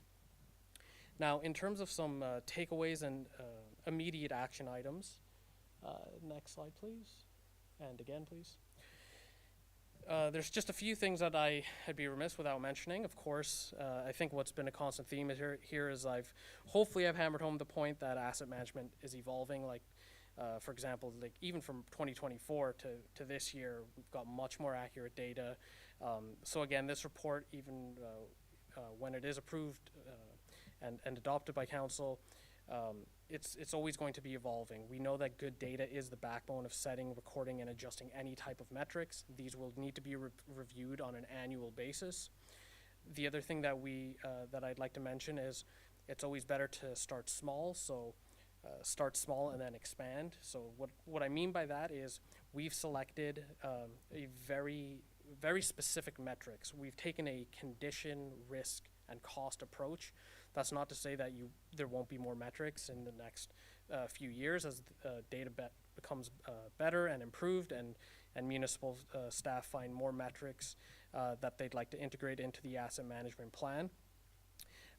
And the other thing in regards to the proposed levels of service metrics is, although we have provided projections for the next 10 years, they must be revisited in 5 years, so in 2030, as per the Ontario Regulation 588-17. That being said, of course, as better and updated data, as reports, studies do become available, it is extremely critical that they are integrated into the township's asset management practices and asset register. That being said, though, the township has certainly selected tangible, realistic, and financially sustainable targets for the next 10 years. Next slide, please. And because of that, our recommendation here today is that council, as per Section 8 of the Ontario Regulation 588-17, approve by resolution the asset management plan by the end of the year, and then ultimately authorize staff to post the document on the township's website. So that concludes my presentation. I'd like to just open it up to any questions. Thank you so much, Mr. Sharma. That was a great presentation. Anything to add before we open it to questions, Mr. Dagenet? No? I'm going to start with a couple of clarification questions that I have for you. So for residents that may be watching this, your recommendations for the 10-year plan of assets at 2.8, water 3.6, and sanitary 1.8, does that reflect a direct tax increase on the total tax bill, or just specific to that asset category? And in which case, what does that represent ballpark for our residents? Is that something? Right, so it represents like all assets. So it's not broken out by categories, so it's broken out by all tax-based assets. So everything excluding water and wastewater, and then those two are separate as well. So in other words, if we were to do, if everything else stayed the same this year, and just to keep up with our asset management plan, we would have to increase our residents' tax by 2.8%. Is that what you're saying? Yes. And that 2.8%, Monsieur Dagenet, feel free to jump in here, which would just be to the municipal portion of the taxes, correct? Yeah, okay. And so that's just on that. And then when we come to water sanitary, those are user fees, and those would be the increases on those user fees. Correct. To maintain or to get fully funded. Yes. On that. And that is still under the current situation where only 51% of our assets have been analyzed. Have a formal condition assessment, correct? Formal, yeah. So the remaining 49% of our assets are just assessed based on an understanding of the 51%. They're still accounted for. Yeah, that's a fantastic question. So the remaining assets, we call them an age-based approach. So if Typical, like you would do for, my roof, it's got 10 years or whatever. Exactly, Okay. yeah, so same principle. Okay.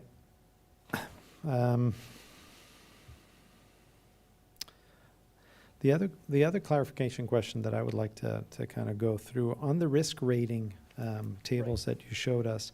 In some cases, I feel that 10 to 12 risk rating seemed reasonable. Right. And then in others, it seems way too high. And that's based on the type of asset. Is that correct? Exactly, yeah. So there are different variables that we take into account, so replacement cost being one of them. So if you notice that perhaps maybe for roads or bridges it might have been higher, it's because of the variables that we feed into this system, the quantitative metrics. It's essentially a bit higher because it carries a bigger replacement cost. Okay. And then one additional question, I don't know if Monsieur Dagenet, you can answer that, or Monsieur Godin, but for example, we received a grant for our project here on Notre Dame. Out of a $13.1 million project, we received $9.6 million. Obviously, it's still a very small portion of the complete asset value, but it does have a major impact on our on the asset management plan. So those grants are impacting that asset management. Like, we don't account for those in your recommendation here. Correct, yeah. So we are only looking at sustainable funding sources, and that the way that the province defines that is how much funding are we going to receive on an annual basis. So typically that'll just be the CCBF, the federal funding, and OCIF funding, which is provincial as well. One-time grants are certainly they're certainly critical and honestly needed for every municipality to take on like large infrastructure projects, but because they're not sustainable in the sense that we don't know if we're going to receive them every year, it cannot be taken into the financial strategy. Okay. But they certainly would improve that calculation of the status of our assets, right? Certainly, yes. Yeah, okay. And correct me if I'm wrong, Monsieur Dagenet, the OCIF funding keeps decreasing, right? Yes, we actually receive our number for 26, and there's a decrease of 10%. Okay. I may have a couple more questions, but I'll open it up to council. I'll start with Councillor Deakin this time. Thanks very much for the presentation. I just want to echo bravo on this work. This is clearly a monumental organization-wide effort that's been undertaken in the last couple of years, so really appreciate that. And I'm going to make a main statement, I guess, and then a question. I have a couple of other questions, but I can save the rest for later. I do find that all of this effort that's been put into the asset management planning, you know, I think you said data about 20 times. I was going to drink my coffee every time you said it, but it is about getting strategic and data-driven with the way that we invest our dollars every year. And I do really like the idea of a 10-year horizon where we can say that our assets are fully funded to the level of service that our residents deserve here. Scenario 1 to me speaks to that data-driven perspective, and so that is the one that I'm really circling. In my considerations, I know that there were kind of two different recommendation statements, the one from the expert here today as well as the one from staff wanting to get a general sense from council. So I am leaning towards that scenario 1 on the basis, again, that it's data-driven. I do have a question on hearing about, we've all heard how much roads are important and are a key priority for our residents. And so I am looking at scenario 1, but I want to ensure that, you know, it's also the area where we've had a strategy in place for several years now to improve the overall condition of our road network. If I could ask, I'd like to have a little bit of an update on where that strategy is at and what the horizon for that strategy, you know, what were the objectives of that road strategy? Have we achieved those objectives? Have we gotten off track and perhaps that strategy needs calibration?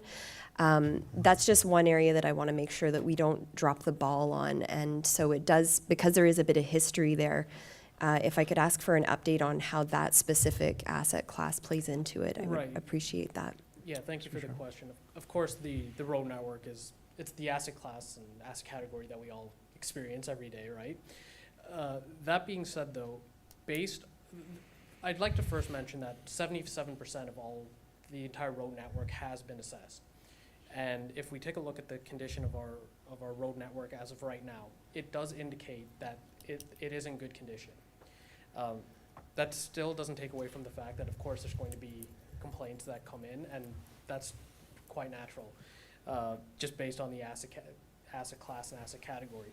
But what I can say with confidence, based on the fact that 77% of assets have been assessed and that they are in good condition, and that based on the current strategy that we are recommending, they will continue to be in good condition, that's a positive. Because any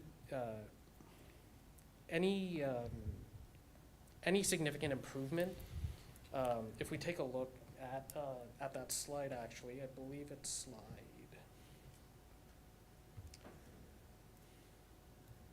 It's around slide 24, I believe.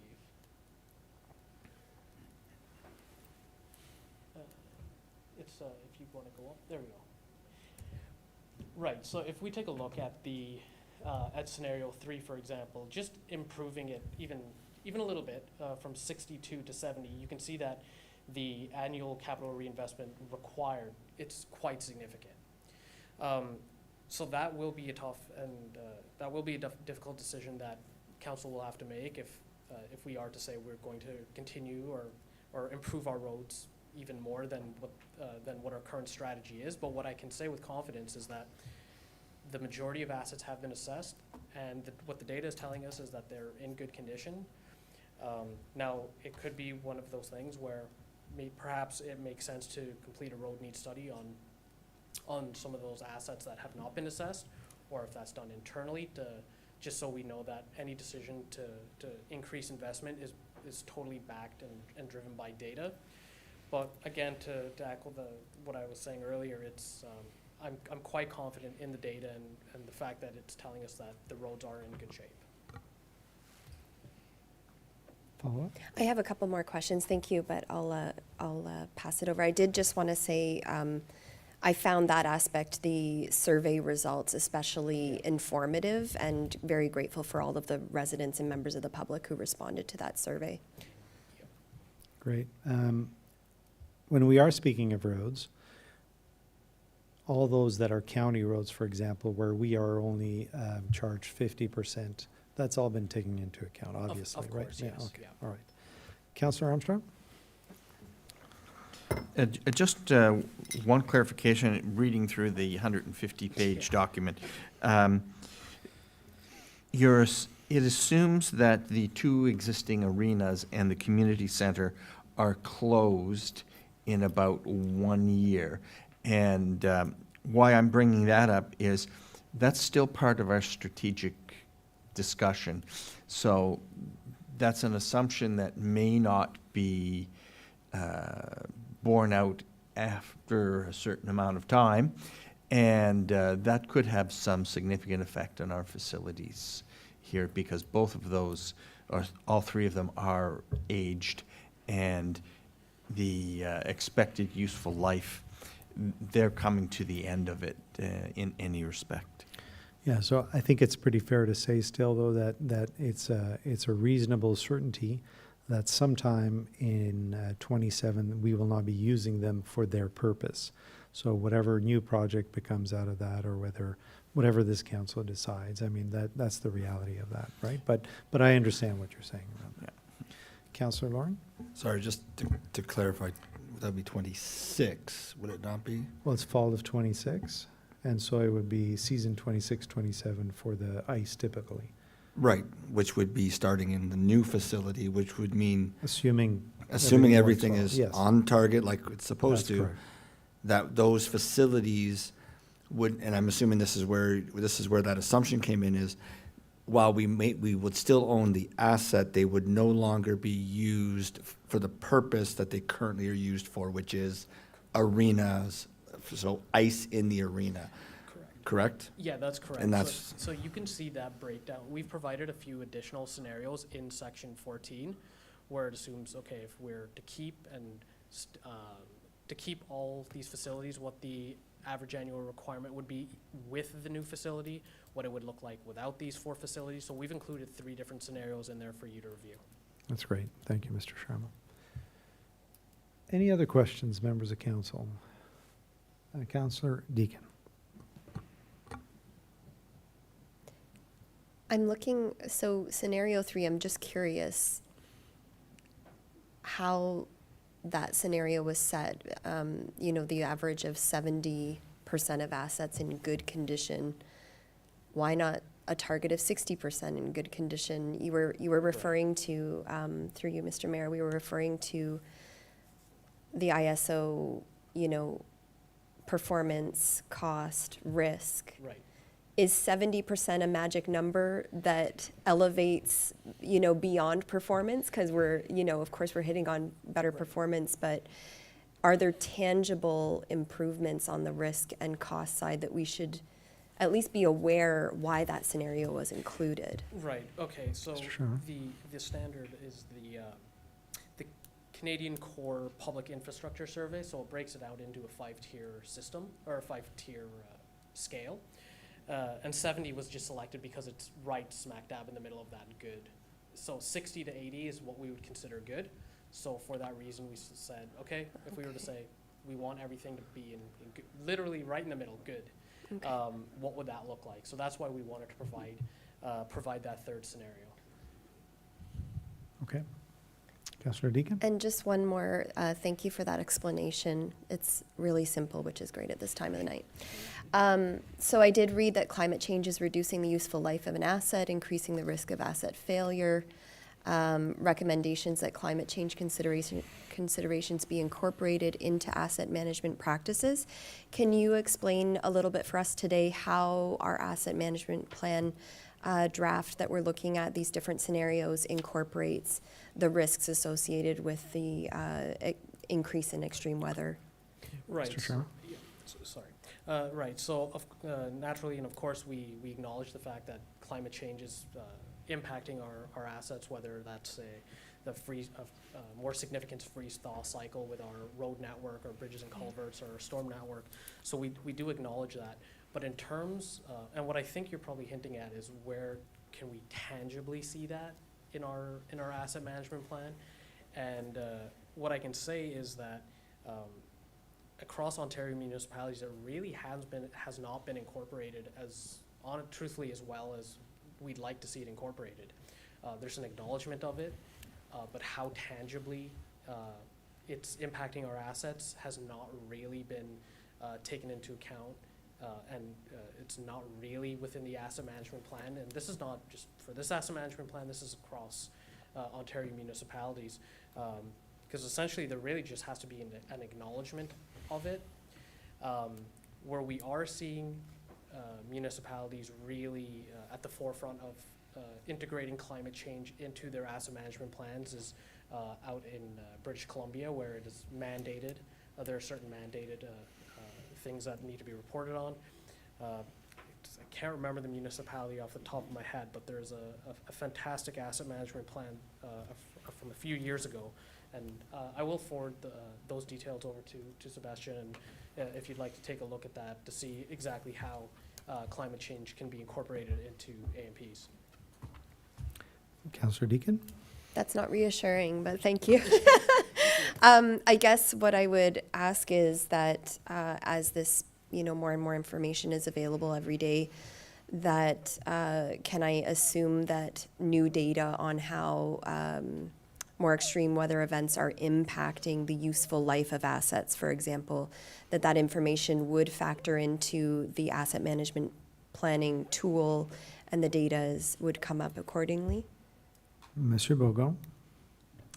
Just as a side note, I want to reassure council that when we replace our storm sewer, it does take account the climate change based on a study that we've done in the past. So we are taking oversizing for Okay. larger rain events.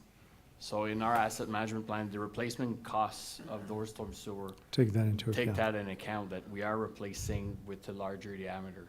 Okay, thank you. Mr. Sharma, anything else to add to that? Oh, no, No. that's a fantastic point. Okay. Any other questions? Conseiller Lalonde? Yeah, it's not really a question, but I want to echo some of the things that were said earlier. I think that the last reports, the Hempson and what PSD has done here, I think are excellent. And again, a nod to staff too.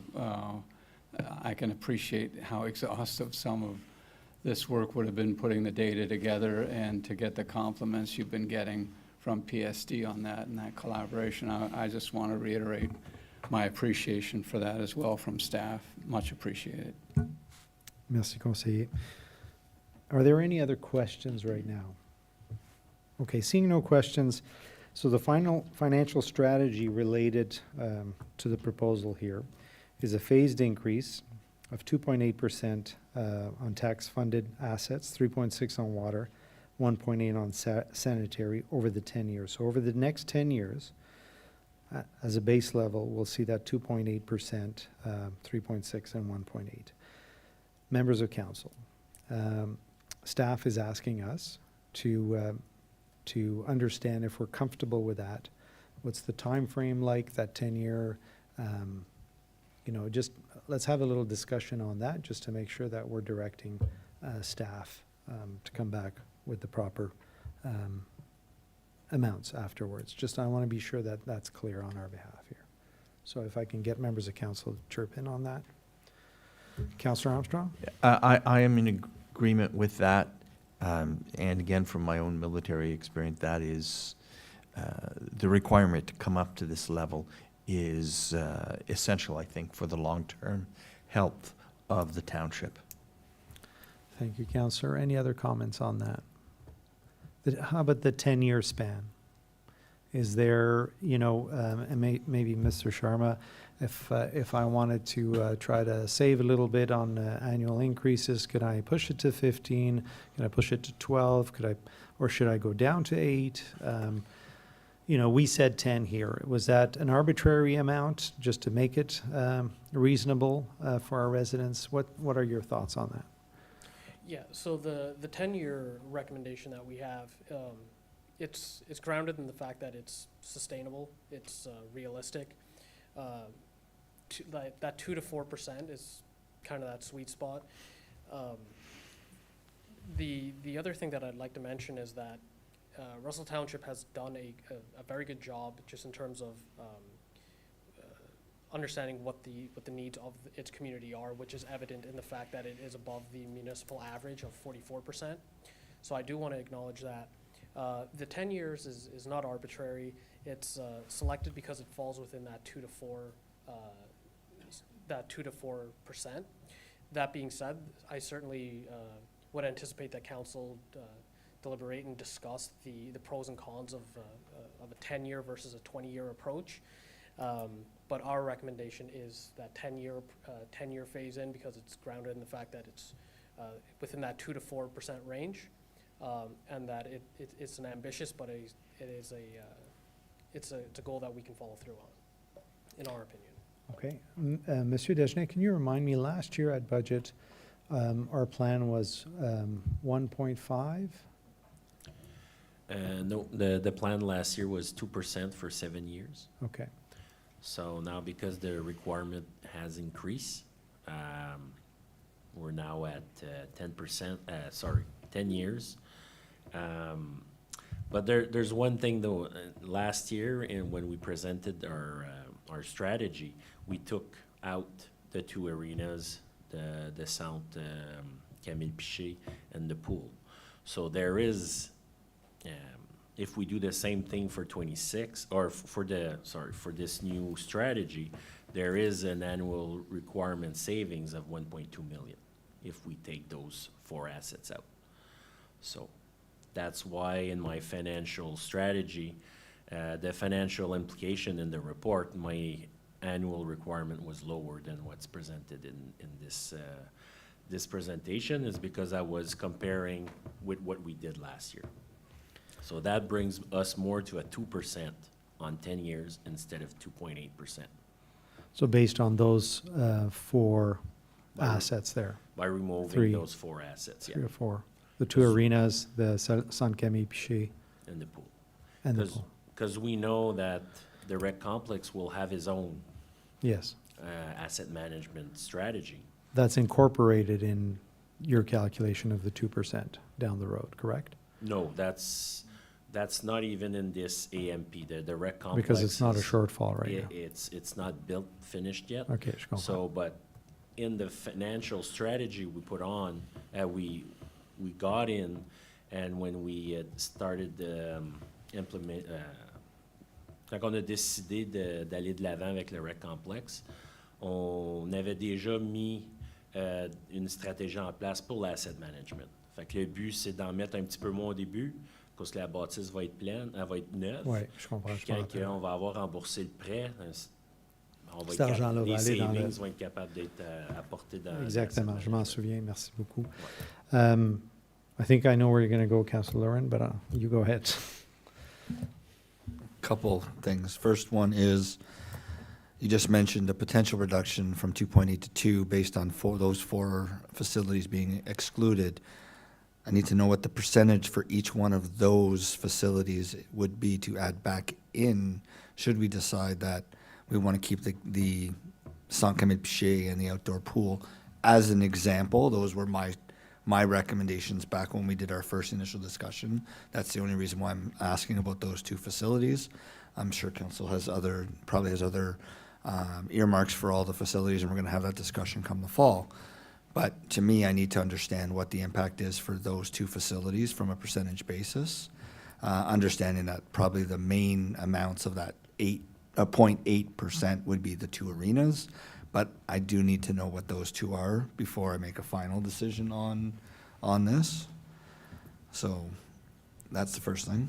Yeah, that's not an issue, and when we're gonna be presenting the options of what we can do with those assets, for sure, we're gonna, in the presentation or in the scenarios, we're gonna add these costs. Okay, well, if we keep this, we need to think about, we'll have an asset management requirement. Okay. So just one second, but what we're saying right now, based on the 2.8 over 10, because it was 2 over 7. So it's not only the 0.8, but it's also 3 additional years. In understanding that, so if we decided to keep them as is, doing what they're doing now, which I know we won't, but just for math in my head here, we had a plan at 2, at 7, assuming we're getting rid of them completely. If we are getting rid of half of them, that 2.8 over 10 will be rebalanced. Is that what you're saying? Yeah. Okay. Okay, sorry, Councillor Lauren, go ahead. The second question that I have isn't just a clarification for my own numbers, is this 2.8%, I'm just gonna use 2.8 because it's in this discussion. That 2.8, that's all operational cost, or does that include capital requirements? I think those are all capital requirements, correct me if I'm wrong, yeah. Correct. Yeah, asset replacement. So that would include all capital requirements over the next 10 years, as well as operational.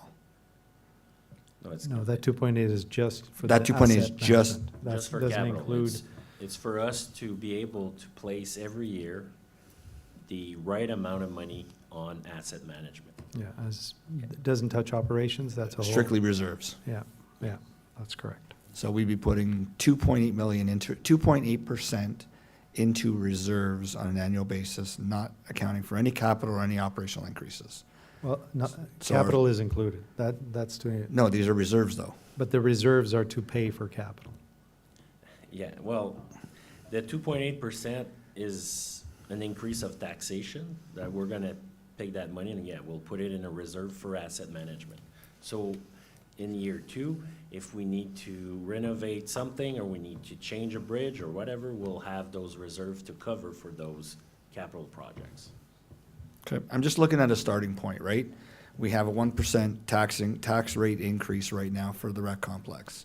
We have 1% tax increase for roads.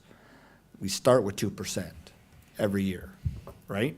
So now we'd be starting with, for the next, until 2029, because 2028 is that plan, then for now, we would start with the 2 plus the 2.8. We're at 4.8%.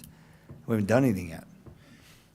Yeah, well, there's not a percent for roads.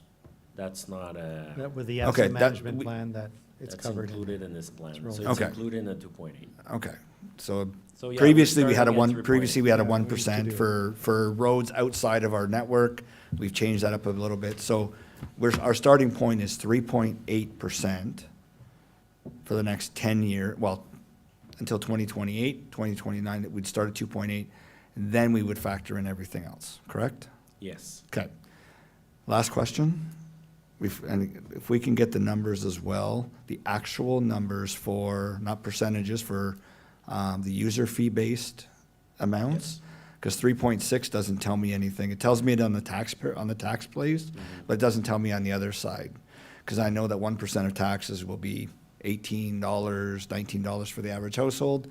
I need to know what that increase is on the other side as well, what 3.6 and whatever the other number is. I was planning on bringing all this information on the budget session. 'Kay. But what I could do is I could start showing those information at the next council meeting on the I'm, first. I'm good till the budget. I just want to make sure that I'm not approving something tonight that will affect that without the knowledge of those numbers. Yeah, because tonight, this report is information. Okay. Thank you. But just to clarify, tonight you wanted our input to put in there. So this is, so we're not committing to anything. We've kind of demonstrated, and I'll give you the word in a sec. I think we're demonstrating that 10-year window seems to be acceptable to council.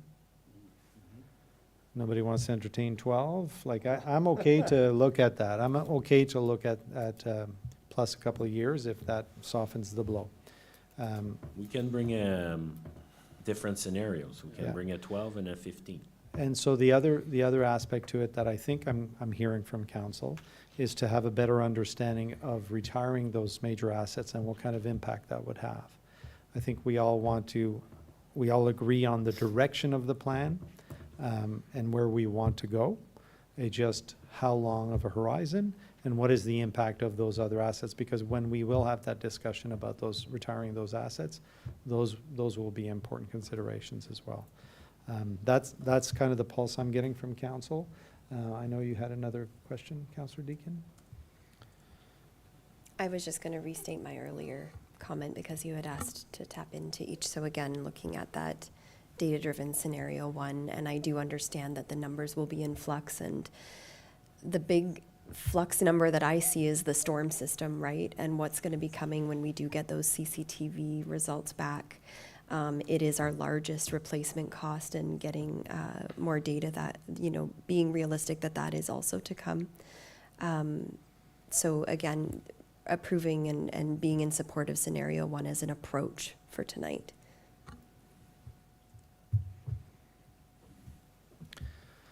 Monsieur Godin, Monsieur Dagenet, est-ce que c'est clair où est-ce qu'on s'en va? Do you need anything else from council on this at this point? No, I think it's pretty, we'll bring more scenarios. You want a breakdown of the 4 assets, so it's not, it won't be a problem. Fantastic. Any last questions or comments on this point? Conseiller Lalonde? Yeah, and my apologies if I missed the explanation for it earlier, but the retiring of some of those assets, we can only get into that, am I not correct, to suggest when we have a proper understanding what the rec master plan is going to look like as well, as to whether they should be retired or not at all? Yeah, that's correct. And correct me if my understanding is wrong, but the idea is for us to have the value associated with it so we can understand, and as Councillor Lauren asked, is on a per asset basis. So when we do have those discussions, that'll also be kind of informative for us, but it'll also help as we're moving in that direction. Because at the end of the day, if this year, for example, let's say we land on a 2% over 12 years, based on some assumptions we make about keeping one of the arena spaces and the pool. And then next year we decide that we're not keeping that arena space, we can adjust that 2% at any point in time, correct? Yes, we're planning to bring a report on an annual basis Exactly. to give an update of where we stand with our asset management plan. If there's probably going to be more studies done, so we can update these studies and show you the impact on our assets. And every year at budget, we're going to be representing the strategy and show where we're at, what we need to do to hit that target. That makes complete sense to me. Thank you very much. Any final words on this? Mr. Sharma, thank you so much for a very detailed explanation. This is a difficult subject, but an important one for not only today, but for our community long-term. So I'm glad we're taking the time it needs, and I look forward to getting that additional analysis. Staff, thank you so much for all that hard work. It's a difficult subject, paying for stuff in the future, but it's the right way to do it. So very much appreciated. Un gros merci à toute l'équipe, s'il vous plaît. Thank you. So it's 8:10. We've been sitting for a couple of hours. Let's maybe take a pause for the cause for, say, 10 minutes, too much, or 10 minutes? Okay, let's go do a 10 minutes and reconvene at 8:20. Thank you.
Thank you.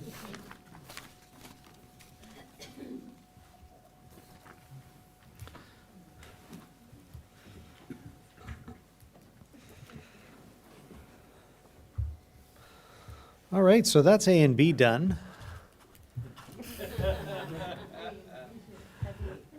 Let's move to item C. Règlement visant à exempter certains... on est bon, Madame Camille Laflamme? Oui.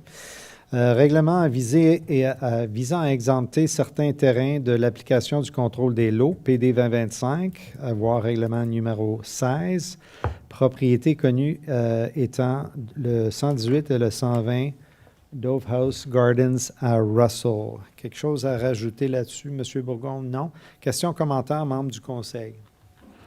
Non plus. Alors, on tombe à l'item D, item D.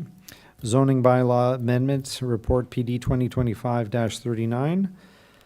Removal of holding symbol from the lands within the Phase 2 of the Cornerstone subdivision in Russell. Anything to add, M. Bourgon? Je pourrais seulement ajouter que c'est suite à une entente de subdivision que le Conseil a approuvée dernièrement. Puis je confirme là, que les capacités sont disponibles pour ces terrains. Merci. Questions, commentaires, membres du Conseil? Seeing none, we'll move to the next one. Item E, authorization to execute a subdivision agreement, report PD 2025-40, property owned by Melanie Construction, Inc., for Phase 4B for a parcel of land legally described as part of Lot 7, Concession 7 in the Village of Embrun, County of Russell, Part 1, on Plan 50R 10-166. So the council receives a report and approve the bylaw to authorize the mayor and clerk to execute and affix the corporate seal to a subdivision agreement between Melanie Construction, Inc. and the corporation, the Township of Russell, for a parcel of land legally described as I just did earlier on. So anything to add on that, Monsieur Bourgon? Je vais seulement ajouter encore une fois que les capacités d'eau et d'égout sont disponibles pour ce terrain. Donc, on recommande là, au Conseil d'aller de l'avant pour pouvoir approuver cette entente de subdivision. Puis, ce terrain-là a déjà fait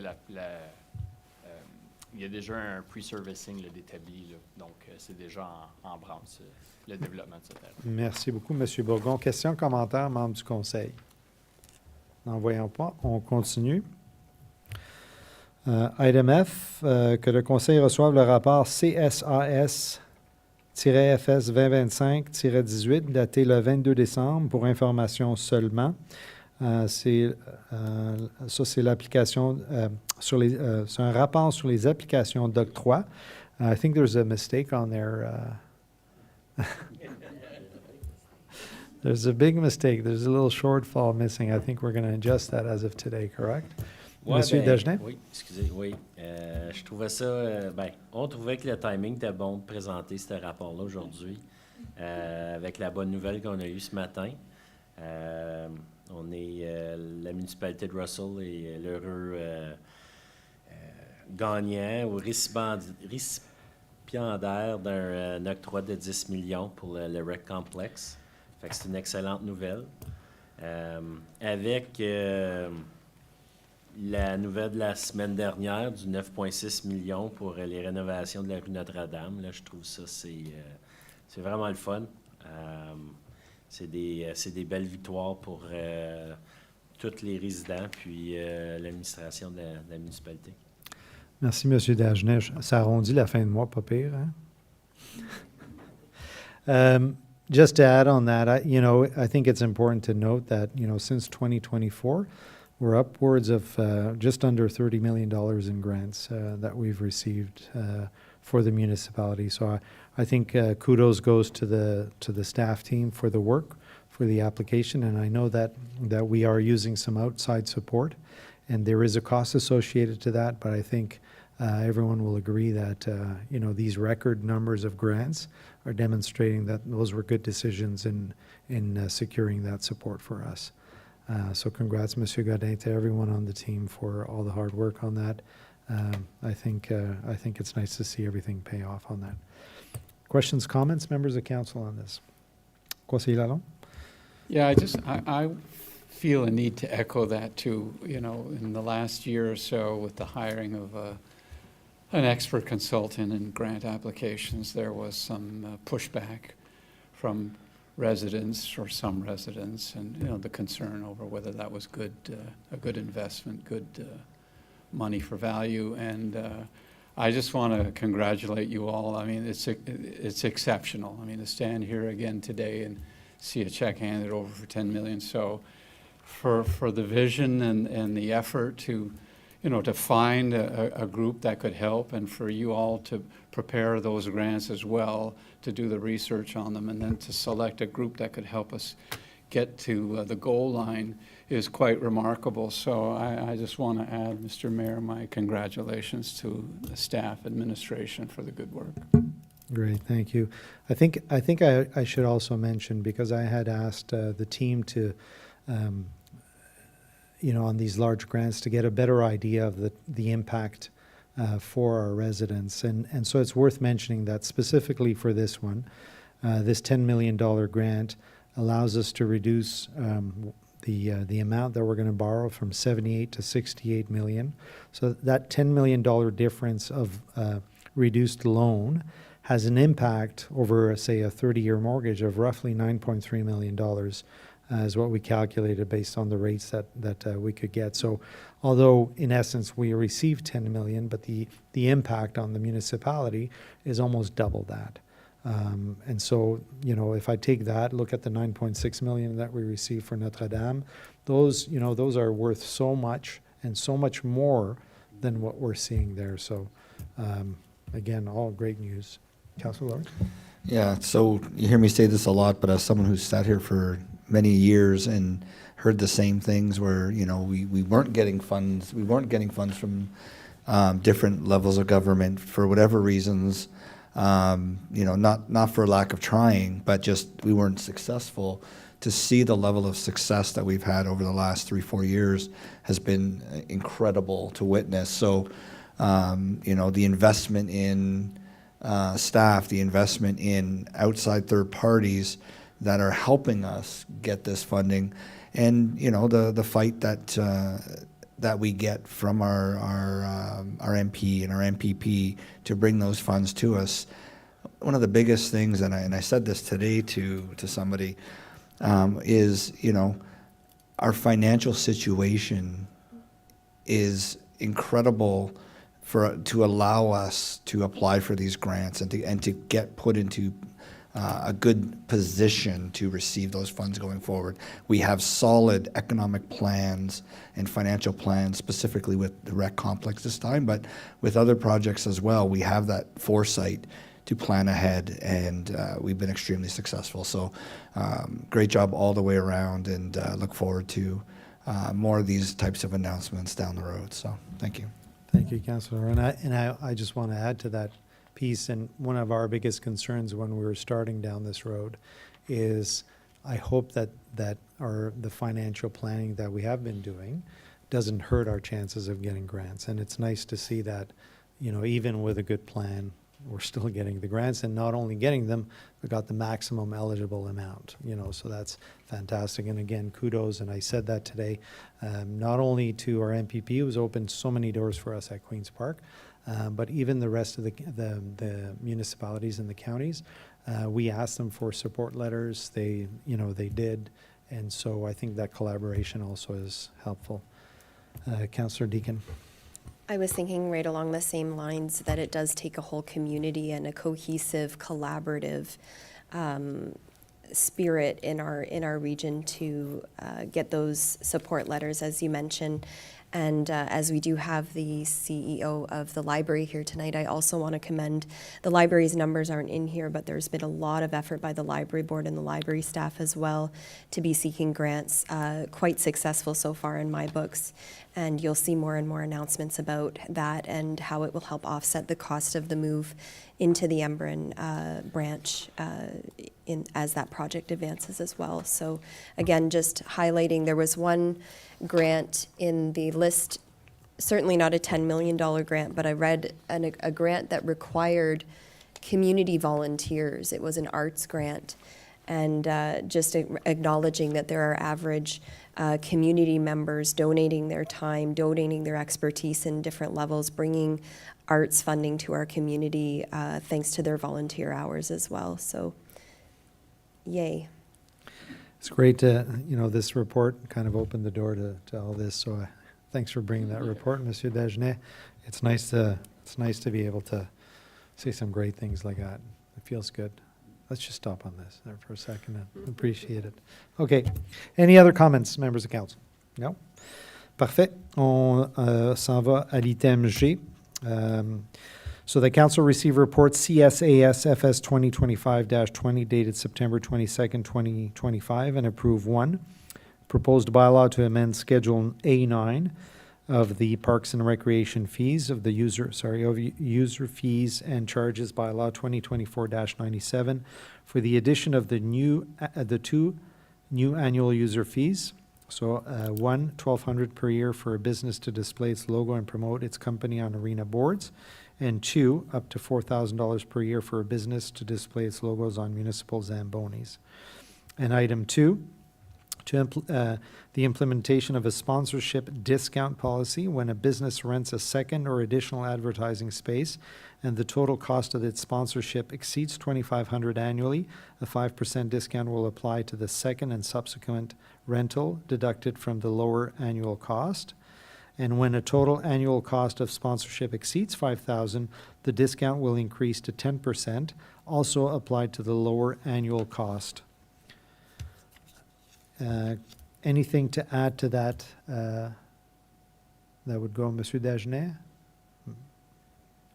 No, you pretty well summed it up. It's Okay. we're bring this. We did a new partnership with Kibi Media a couple of months ago. We wanted to have some help and to get their expertise on how we can maximize our sponsorship revenues. So in the last couple of months, we've been working with them closely, starting to build up our inventory of advertisement spaces. And now we're finding new spot where we can add publicity. So we have a couple of businesses that are interested, so we couldn't wait till the budget session or to wait till the new budget gets approved to bring in these new rates.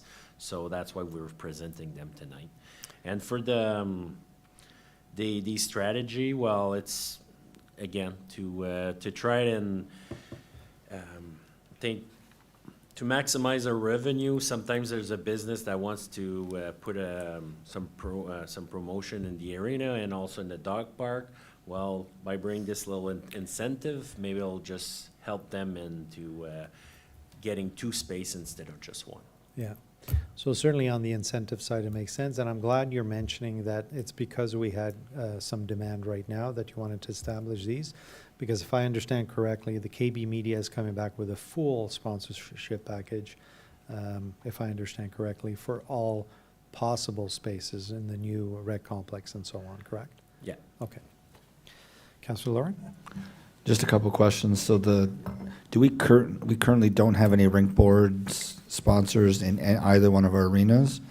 And is this strictly for the new complex, or is this, we're looking at putting rink board advertising in this year? This year. Okay. And the $1,200, where did we come up with the $1,200? Is that a rate that we shopped around to other municipalities, or? Yeah, it's what we're seeing out there right now. Okay. And the cost, so we put them up, and does that $1,200 that they put in also factor in replacement cost of those advertisements should they become flaked off and have to be replaced? Monsieur Dagenet? Yeah, they're paying for the Any pour maintenance? l'affiche. Fait que s'il faut la changer, c'est à leurs frais. Okay. Okay. Their cost. So are we going to have some sort of an operational policy that says when X percentage of that sign is no longer visible or it's flaked off, that they must, if they want to keep it on, I say that for two reasons. One, they look ridiculous when they've started to flake off in places, and doesn't reflect good on the municipality, doesn't reflect good on the business. That's the first thing. They're paying $1,200 for it. Secondly, it's dangerous for the people using the ice to have pieces of that actual sign flake onto the ice, and they skate over it. They fall into the bores. They can hurt themselves. It becomes a liability. And unfortunately, I see it a lot in many different rinks across Ottawa that do have rink board advertising. And as I'm skating by, I'm picking up all these little flakes off the ice. So I just hope that we have some sort of a process operationally that will identify these rink boards and have them switched up at a regular basis if the need arises, and that we don't get into a situation where we're potentially causing some damage to our facilities or our users. Thank you, Councillor Lauren. I think those are great points, and Great points. to make sure that we have that in our policy. Excellent. Any other questions or comments on this item? Moving to item H. Que le Conseil reçoive le rapport PIC 2025-19 daté du 22 septembre 2025 et approuve, tel que recommandé dans ce rapport, la demande d'exemption au règlement sur le bruit présentée par la Société agricole de Russell de 23 heures à minuit dans la nuit du vendredi 3 octobre 2025 au samedi 4 octobre 2025 afin d'organiser un concert communautaire. Questions, commentaires, membres du Conseil? Pretty self-explanatory. Okay. Councillor Lauren.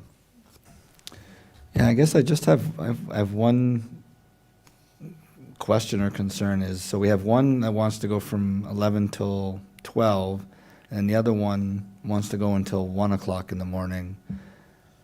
Do we know why they want the additional hour for the second one? And I only say that because, we've already got many different events that are happening in that location, and it's the same people that live along that backside that, they're good with the fair, but now all of a sudden it's the fair plus this plus that. How many noise exemptions are we gonna do until what time, right? So the second one, to me, going till 1 o'clock in the morning with music, to me, is a bit excessive. Okay, so you're referring to item I. Madame Bordeaux, commentaire là-dessus? Yeah, we're in H, but it's they're Yeah. two the same. Just wanted to clarify that. Madame Bordeaux? No, I don't have any comments because that's their request as we receive them, and they differ. Sometimes people ask for noise exemption and they stop earlier, and some go further. So just from history's perspective, our 1 o'clock, and I know that during the fair that's a different story, but outside of that, is it somewhere we get a lot of complaints? Is this a concern to you, Madame Bordeaux, the 1 o'clock? I don't recall getting any complaints these have been held in previous years. I don't recall receiving complaints. Most often they're up to 1 a.m., but sometimes they ask until 12. Okay. So I think it has to do with the band that plays in their hours mostly. Okay. So item H is the one that goes until 12. Any additional comments or questions, Conseiller Lalonde? Well, I appreciate Councillor Lauren's comments. I happen to be one of the neighbors. I think, just to clarify, though, I do know for a fact, because they were held last year, that there is a difference between the two. The item H is the small halls. Is it H? Festival of Small Halls, that's correct. Yeah, so that one actually, that they're even asking till midnight, they're probably going to be gone quite a bit before that. It's a smaller band indeed. It's sort of almost unplugged, not too much electric music being played there from my experience out my back window. So that they're even asking till midnight, they'll probably all be gone by 10:30 because of that particular venue. The other one is more of an electric concert, and expect it to go a little longer, and, yeah. Thank you for So that's the the additional difference insight. between the two. Okay, so again, item H, any other questions or comments? We're good. Moving to item I, so that council receive report PIC 2025-20 dated September 22nd, 2025, and approve as recommended in this report the noise exemption request submitted by the Russell Ag Society from 7 until 1 a.m. on Saturday, October 18th, into Sunday, October 19th, 2025, to accommodate live music in the barn. Any additional questions or comments on this item? Councilor Lauren. Just one. Is it possible going forward for any of these noise events, that noise bylaw exemption requests that come back on an annual basis? Can we get some sort of a comment in there? No noise complaints were received last year, or we've had one noise complaint received the year before, just to give us an idea. Like, I will go ahead and vote in favor of it for this year, but I'd like to make sure that going forward, we have an idea going in if there were any complaints from the previous year. And this is for any one of the ones that we get for Célébrons Ensemble or anything like that we get going forward, if that's possible. I think that's a reasonable request, and I think I certainly it would help in the decision-making process. Madame Bordeaux, c'est possible, hein? Yes, it's not Yeah. a problem. Okay. Usually if there are numerous complaints constantly, we'll make a note of it in the report. So there's no note of it, and I don't recall receiving complaints on Yeah. these events. So if we can just have a section moving forward in Yes. noise requests saying, historical reference, never received complaints, received one complaint 5 years ago or whatever. I think that adds some context for us here. Merci beaucoup. C'est bon? Sorry, Council. Yeah, okay. just one Well, other question. Go Oh, ahead. so- Go ahead. Just one other question. Are residents in surrounding area notified that we have changed the noise bylaw on that temporary basis? I know there is announcements on our website when we do those. Madame Bordeaux, are there any other places we announce these, or No, they're on our website. they are on our website? Yeah.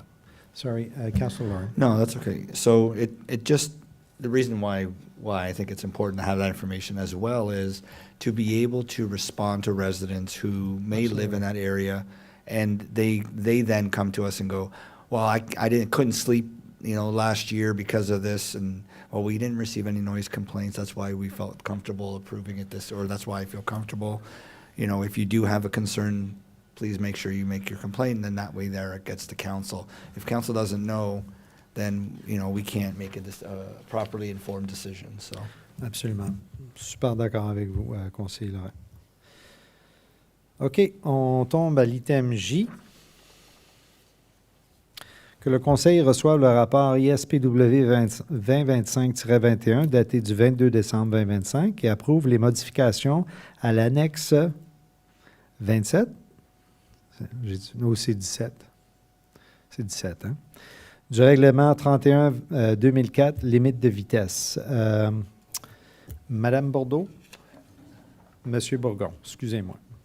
Plus tôt cette année, le Conseil a approuvé des zones de transition au travers de la municipalité. Puis cet été, durant des inspections routinières, on a remarqué que cette section de chemin-là qualifie à recevoir également la période de transition ou la zone de transition. Donc, on l'apporte ce soir là, pour faire l'ajustement au règlement. Ça, c'est la 500 Marionville. Puis idéalement, c'est ce qu'on a fait à Castor. C'est l'idée où que le monde ralentisse avant d'arriver aux 50. Exactement. Ce qui est Donc, génial, d'après moi. Donc, c'est un ajustement. Là. OK. C'est pour qu'on soit, so that we're consistent for all of these roads, right? Exactly. Yeah. To be consistent and where it's applicable throughout the township. Fantastic. Any comments, questions? No? Okay, moving to item K, bilingual library, the council received report LIB 2025-01 dated September 22nd, 2025, and approve one, the addition of a $50,000 project bilingual library rebranding services to the 2025 budget, and two, that the award of the contract be financed from the library's reserve Fund. Avant de vous céder la parole, Madame Séguin, in your comments, dans vos commentaires, j'aimerais juste savoir pourquoi qu'on n'avait pas mis ça dans le budget de 2025 déjà. Alors, si vous pourriez en même temps répondre ça, c'est bon. Merci. Oui, Monsieur le maire, membre du conseil. Dans le fond, quand le conseil m'a mandaté, c'était peut-être pas clair à savoir quand nécessairement qu'on était pour aller dans les réserves de la bibliothèque. Mais on avait parlé brièvement au budget 2025 sans le mettre comme un budget capital. Mais là, le plus que le temps avançait, le plus qu'on disait, bon, ben c'est très important de revitaliser l'image, d'avoir un facelift, pas juste pour les affiches de la nouvelle succursale d'Embrun, mais aussi pour avoir une présence en ligne. Parce que notre site web date quand même de 2019, puis c'est pas juste une question de logo, c'est une question d'affichage aussi, puis pour la navigation de tous les usagers. OK. Et si les dépenses se font cette année, vous parlez de site web, vous parlez de tout, là, mais ça va inclure la nouvelle bibliothèque, quand même bien qu'elle n'est pas encore construite, c'est ça? Oui, c'est ça. C'est pour avoir, dans le fond, une image de marque qui va être transparente à travers le site web, le logo, OK. et le design de la nouvelle succursale aussi. OK. Fait que ça va aller jusqu'en 2026, le travail aussi.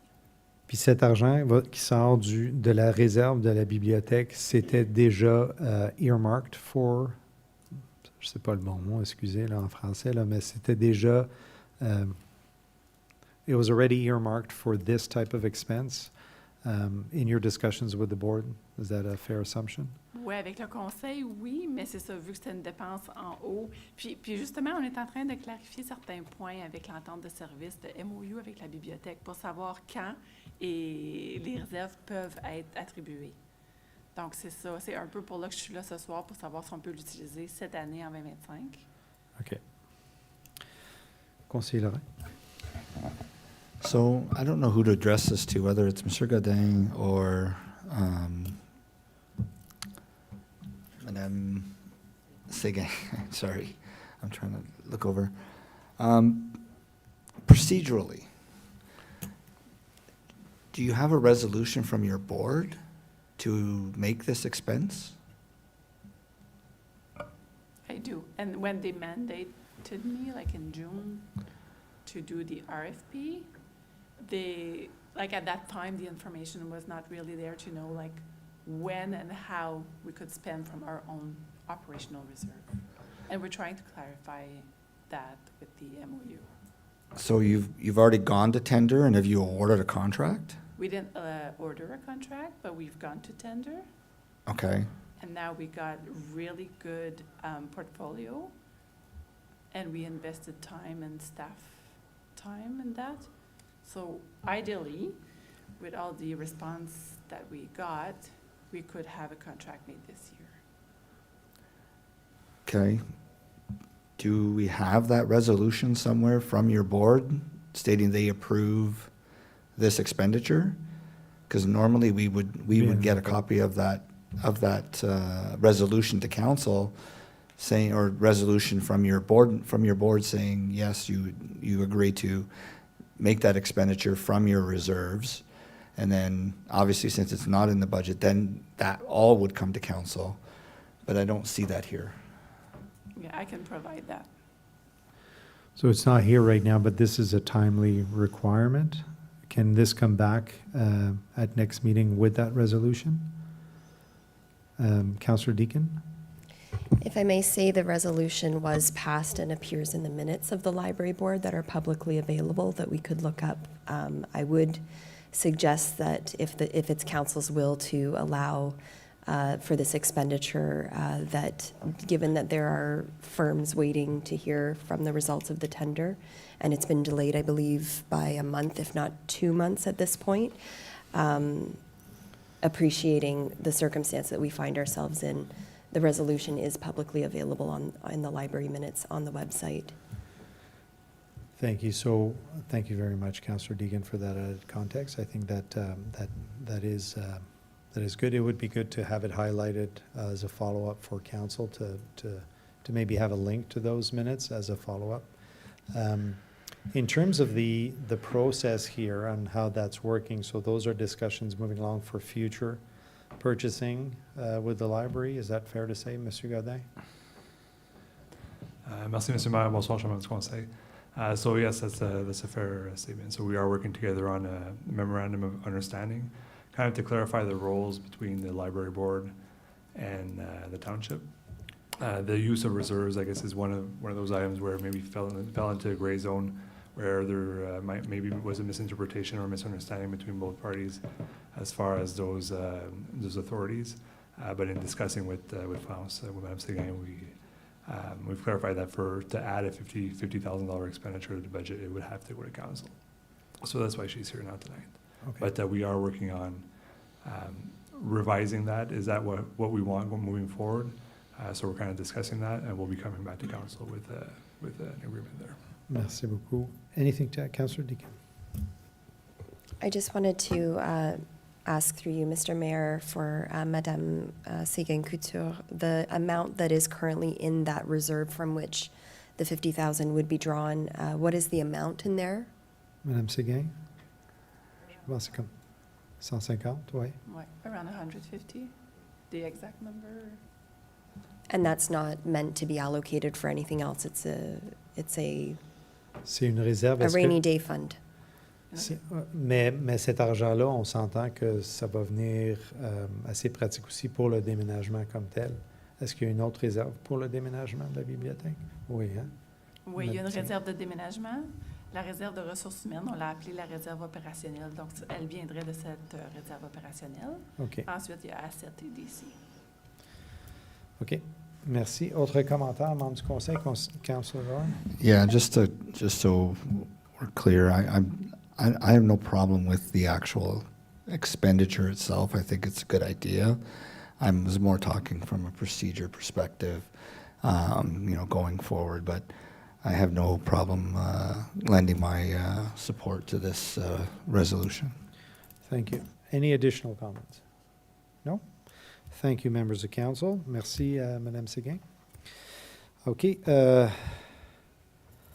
On s'en va à l'item L, pardon. The council receives recommendation AAC 2025-01 dated September 3rd, 2025 from the Accessibility Advisory Committee with respect to the committee's revised key performance indicators. I believe we received these 7 KPIs. Conseiller Lalonde, do you sit on that committee? Is there anything you would like to add in terms of context on that? Thank you, Mr. Mayor. Just to maybe point out that, yeah, we have 7. We don't have a large number of them, but they're quite meaningful to us. We spent a lot of time discussing and debating them. And I don't have much to add. They're quite simple to read and pretty self-explanatory, except maybe that I want to thank now the work that Louis Savoy did here for us and does on an ongoing basis. He's worked very hard after all our meetings to put this stuff together and go pick or cherry pick and come up with something that's meaningful and appropriate to the work of our committee, and also to Monsieur Dagenet, who sits with us on that committee. So I'm grateful for the work and the support that they give me. They take this job quite seriously, and this is what we want to start working with. We've started working with it and going forward. Thank you. Merci, Conseiller Lalonde. Councillor Deacon? I was just looking for clarification. If I recall, there is an amount set aside for accessibility in the budget, usually. So I'm wondering if this is part of that, or if I'm imagining that. I think that's the next No, that's the next one. That's Oh. item M. Yeah. Excuse me. That's all right. We're blending them a couple times tonight. Yeah, No exactly. comments on the KPIs. Okay. No comments at all. I They just look have, great. I just have one last comment, Monsieur Dagenet, on those KPIs. Is it possible to see and I don't know if it is possible, and that's why I'm asking, or Conseiller Lalonde, is it possible to show 2024 results even though we weren't tracking them, but because we have KPIs now, can we go back to 2024 as a starting year? Is that possible, Monsieur Savoie? Oui, OK. J'ai vu. OK, I formidable. Je got pense the que c'est ça. go-ahead from Louis, so we're good. Ouais. Ben, c'est bien. Puis je vais dire, comme conseiller Lalonde a dit, un gros merci à M. Savoie pour votre travail là-dessus. C'est bien apprécié. Ça serait bon d'avoir, justement, de voir ça comme l'analyse de 2024 à 2025, parce que là, déjà, on va pouvoir voir des résultats sur les KPIs. Alors, merci beaucoup. Autre commentaire, last comments on that item? Moving to item M, that council receive recommendation AAC 2025-02 dated September 3rd, 2025 from the Accessibility Advisory Committee with respect to the allocation of an annual budget for the support of the committee's activities. And so we've already received a question from Councillor Deacon. First of all, Conseiller Lalonde, anything to add to that? Oui, okay. Yeah, so in fact, I gathered some information today, and again, I want to thank staff, Sébastien Dagenet, who got this to me on short notice. I just want to make the point where we are asking for $25,000, again, something that was debated long and hard at the meeting. In fact, we challenged our committee members on the amount of money itself per se, as to what exactly we intend to do with it. I think we have some great opportunities in this coming year. We've gotten to know and listen to the group at Ability Hive, where I think we would agree we could have actually been helping them financially and otherwise much earlier, but they've worked so hard, that couple, and wanted to in the early goings, invest the monies themselves. They made it a point that they wanted to make some of the initial investments, but we had to point out to them that we are indeed there to help for those very reasons. So there'll be some other projects with them that we'll be looking at in the coming year, along with some other groups. So the $25,000 now, I think, is quite meaningful.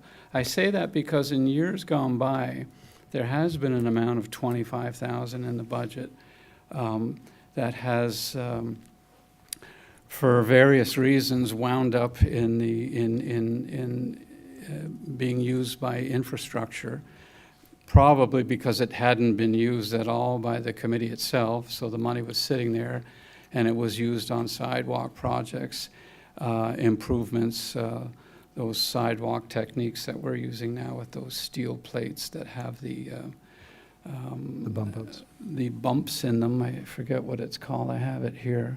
But anyway, which has gone, required far more dollars than just the $25,000. But they were captured and used along the way in each of those years. And I'll leave the rest for budget time, but I think the time may have come to divorce and separate what is infrastructure, upgrades, improvements, rehabilitation of sidewalks, and what it is the committee is trying to do in terms of its own projects and initiatives with community partners per se.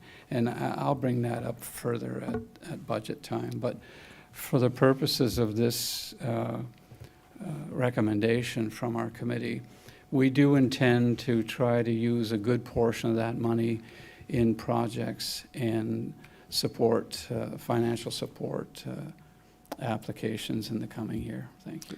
Merci, Conseiller Lalonde. Councillor Deacon's question, do we have an answer? Was the question about for 25 or 24? No, like we had an amount. Councillor Deacon, go ahead, maybe.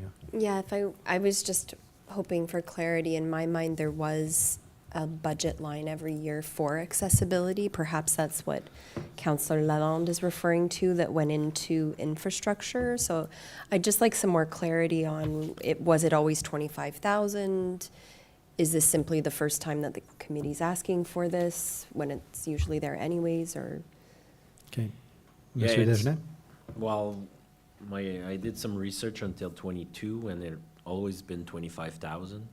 But in the budget 25, there's no mention of the 25,000 because we didn't do any sidewalks.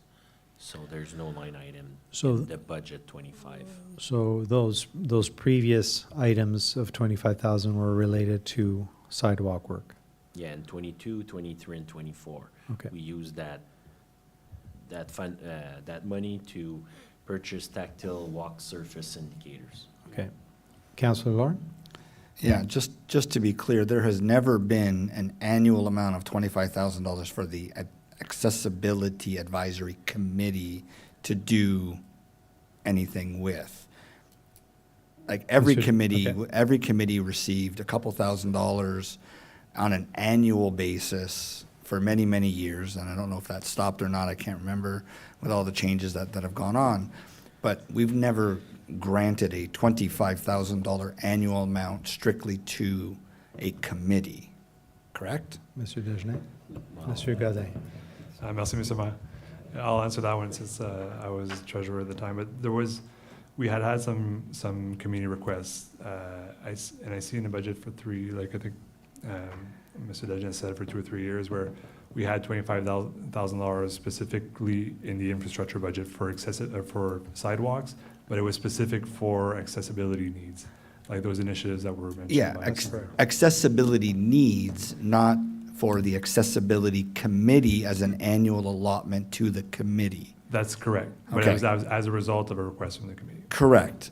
And I just wanted to make sure that there was no operating That's correct. cost for, or amounts at $25,000. That's why when Councilor Lennon said there was a fee, there was an amount previously, well, yeah, that For was more of a infrastructure. capital infrastructure for accessibility, not for the committee. Monsieur Dagenet,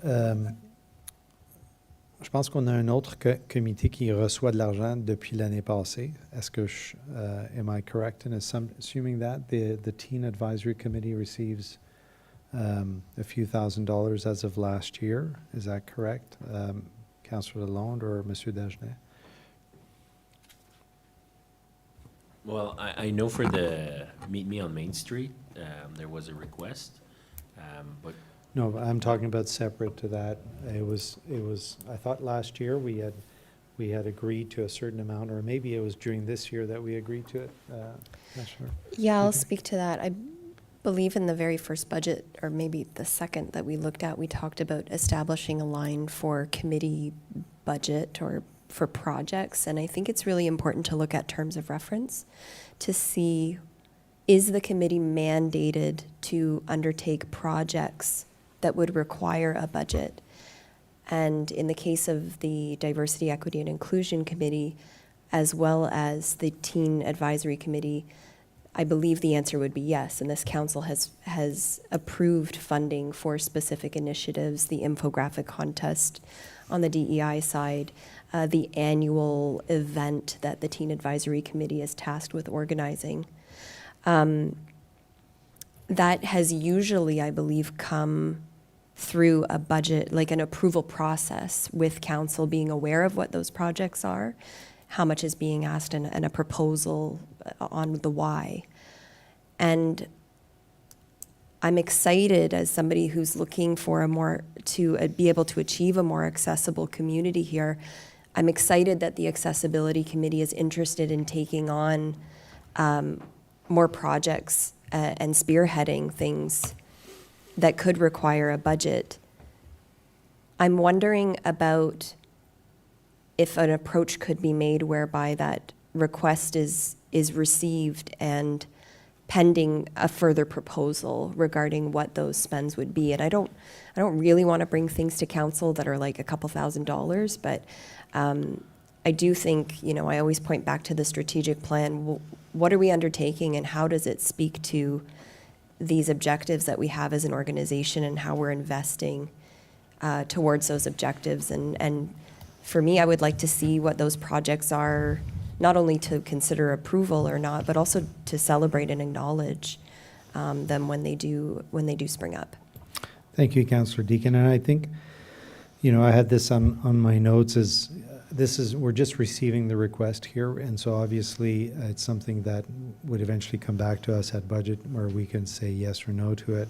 But I would just add my comment there, kind of in line with what Councillor Deacon was mentioning, is I would like to see a budget for that. You know, why do you need $25,000? What are the projects? And then I would feel more comfortable that way. And it could be high level, but we need to understand that there is a plan behind that 25,000. And then as a council, as we're going through the budget and making difficult decisions, we can look at that and make a more educated decision on that. So that would be my only recommendation. Still receiving this, but I would need some more details on that. Councillor Lauren?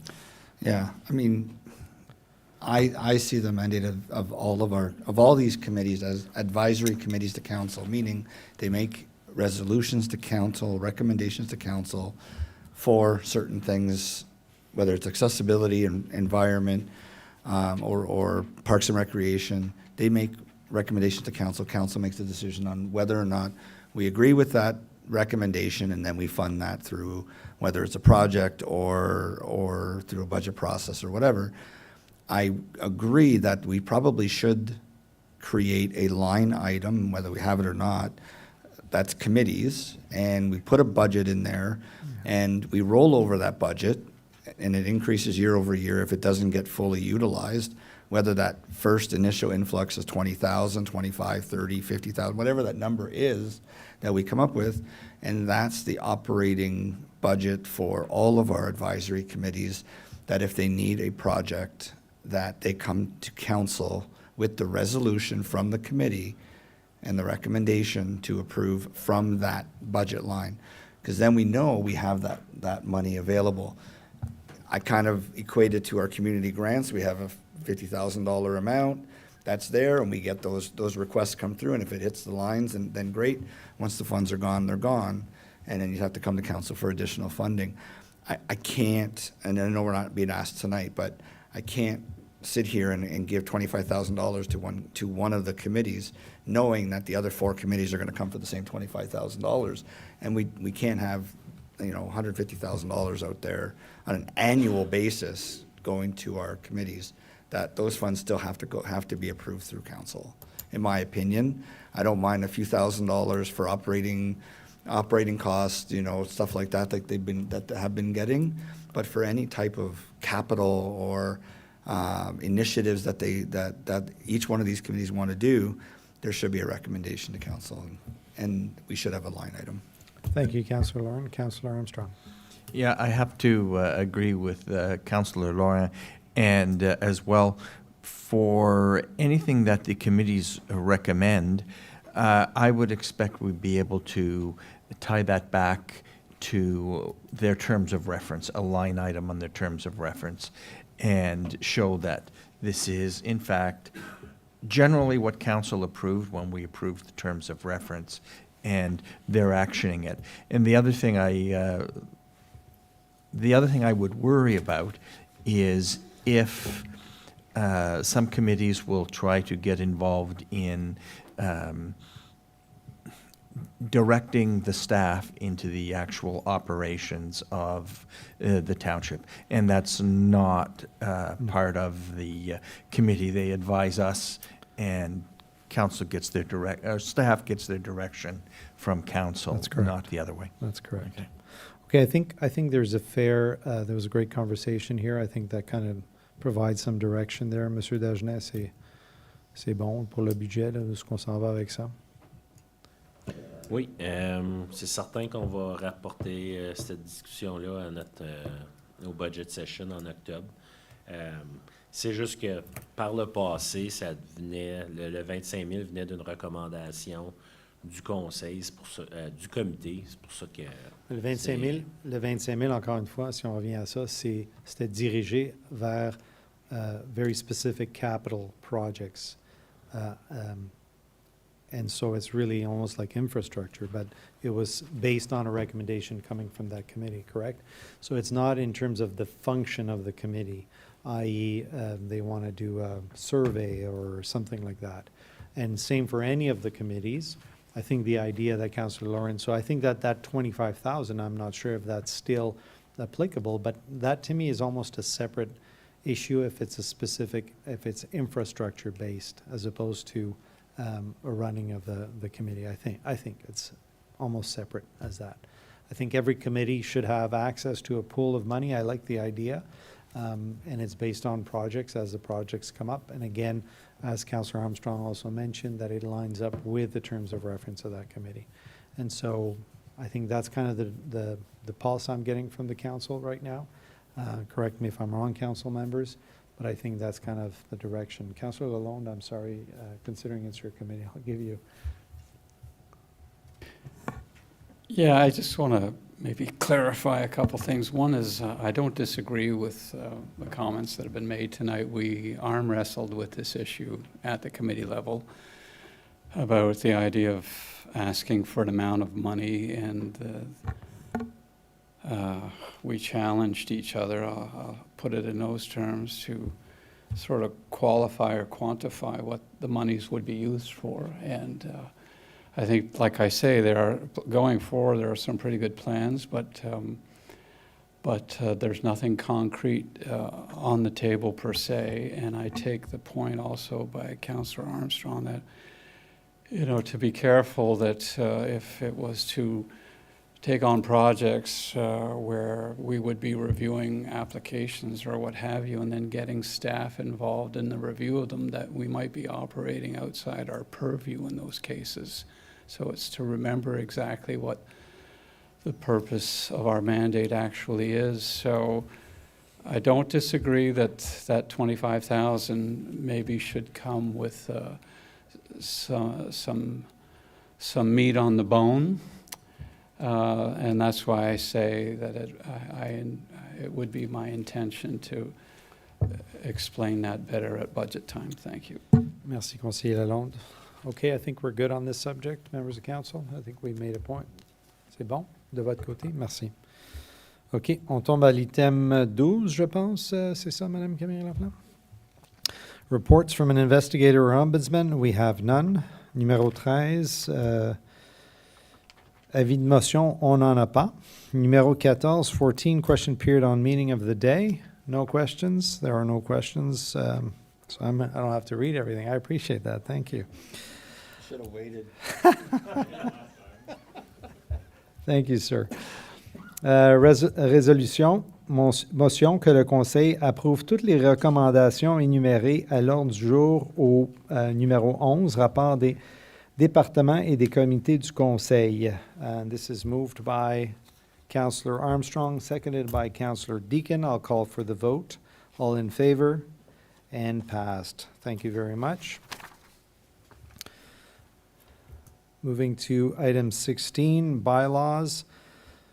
Motion that council approve bylaws 2025-114 to 2025-118 inclusively for a first, second, and third reading as listed on the agenda. And this is moved by Councillor Lawrence, seconded by Conseiller Lalonde. Call for the vote. All in favor? And passed. Thank you, members of council. Item 17, new business reports, we have none. Item 18, other business presented by council members, we have none. 19, public consultations hearing, we have none. Item 20, announcements, we have a few. So I'll start. So today, the obvious one, and we spoke a little bit about it already.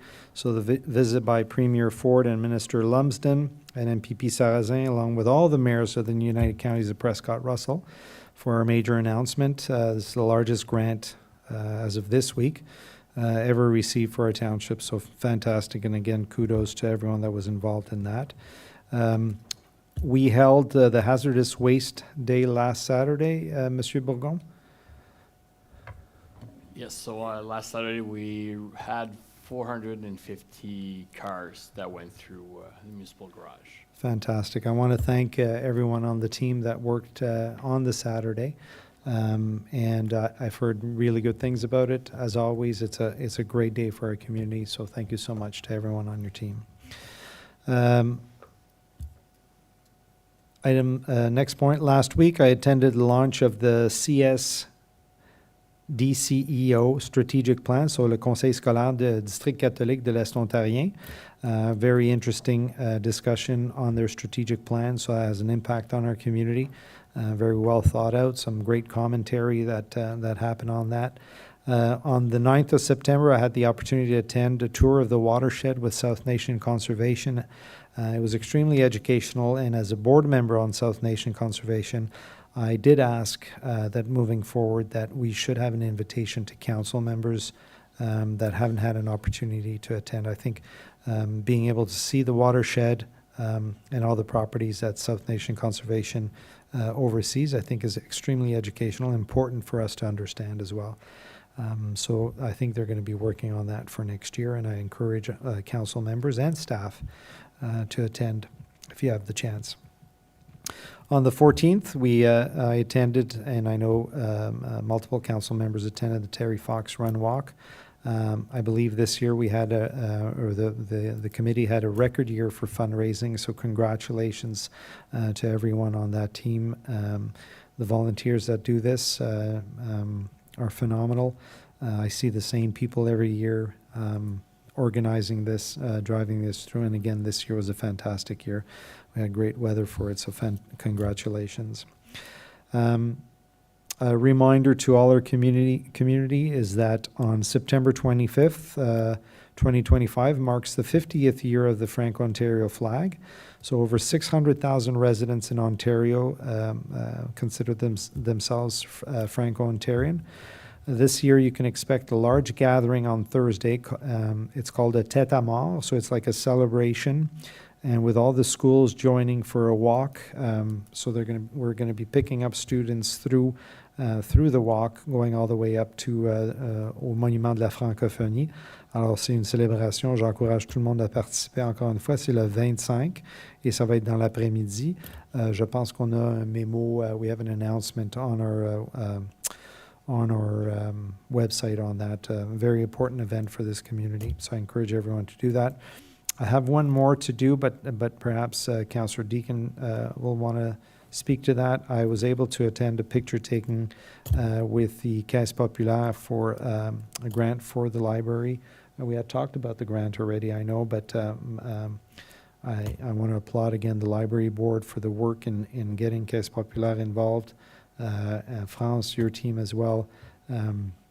It's nice to see that moving forward, and it's nice to see La Caisse Populaire and other corporate community partners getting involved in important projects like that. So kudos to everyone on the team. Anything to add to that, Councillor? Did I steal your thunder on that? Oh, okay. Well, that's my last one. Any other announcements, members of council? Okay, Councillor Deacon, please. Je vais faire mes annonces en français Okay. cette semaine, so that you can all laugh. Non, mais j'apprécie beaucoup de vos commentaires sur la journée franco-ontarienne le 25 septembre. Je voulais ajouter mes remerciements à l'administration, aux membres du conseil, puis aussi à la communauté d'avoir accueilli si chaleureusement moi et ma famille qui sont un peu traditionnellement anglo. Puis I'll never forget, je ne vais jamais oublier la journée que je suis entrée au bureau de Canada Post, puis je me suis exprimée pour la première fois en français. Et c'était si accueillant. La dame m'a répondu 100% en français, sans problème. Puis il y a certaines parties de notre région où ça serait difficile pour quelqu'un anglophone à s'exprimer de telle façon. Je veux souligner que dès aujourd'hui, le Conseil a approuvé le lever de drapeau pour la journée de la vérité et la réconciliation. Ça va commencer le 24 septembre. Vous allez noter peut-être devant l'hôtel de ville, ça s'appelle le drapeau des survivants des pensionnats indiens. C'est un drapeau très spécial choisi par les membres du comité de diversité, d'équité et de l'inclusion. Je vous encourage à consulter en ligne nctr.ca. C'est ça le site web pour le Centre national de la vérité et réconciliation, pour mieux connaître c'est quoi qu'est-ce que ça signifie le drapeau. C'est une collaboration d'artistes variés indigènes de partout le Canada et c'est vraiment un beau drapeau et une bonne œuvre d'art aussi. Et finalement, je voulais dire que j'ai eu le plaisir de participer à la conférence municipale de l'Ontario de l'Est la semaine passée.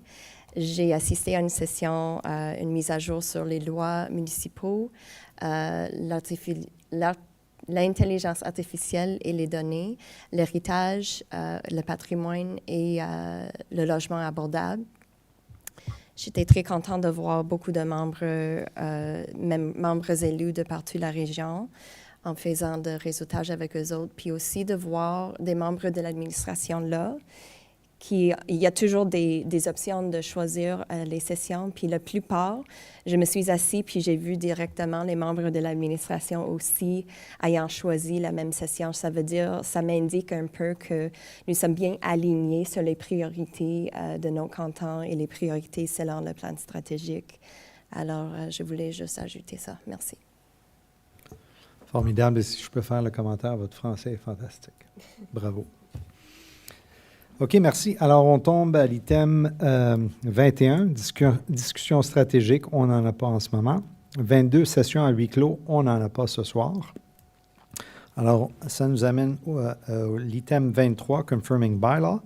That bylaw 2025-119, being a bylaw to confirm the proceedings of the Council of the Corporation of the Township of Russell at its regular council meeting held on September 22nd, 2025, be read a first, second, and third time and passed. And this so be moved by Councillor Lauren, seconded by Councillor Armstrong. I'll call for the vote. All in favor, and passed. Item 24, our next regular public meeting of council will be held on Tuesday, October 14th, 2025. We are adjourned at 9:24 p.m. Thank you so much, council members, for your participation tonight, and staff members, thank you. Have a great week. Julian, thank you for being here as well.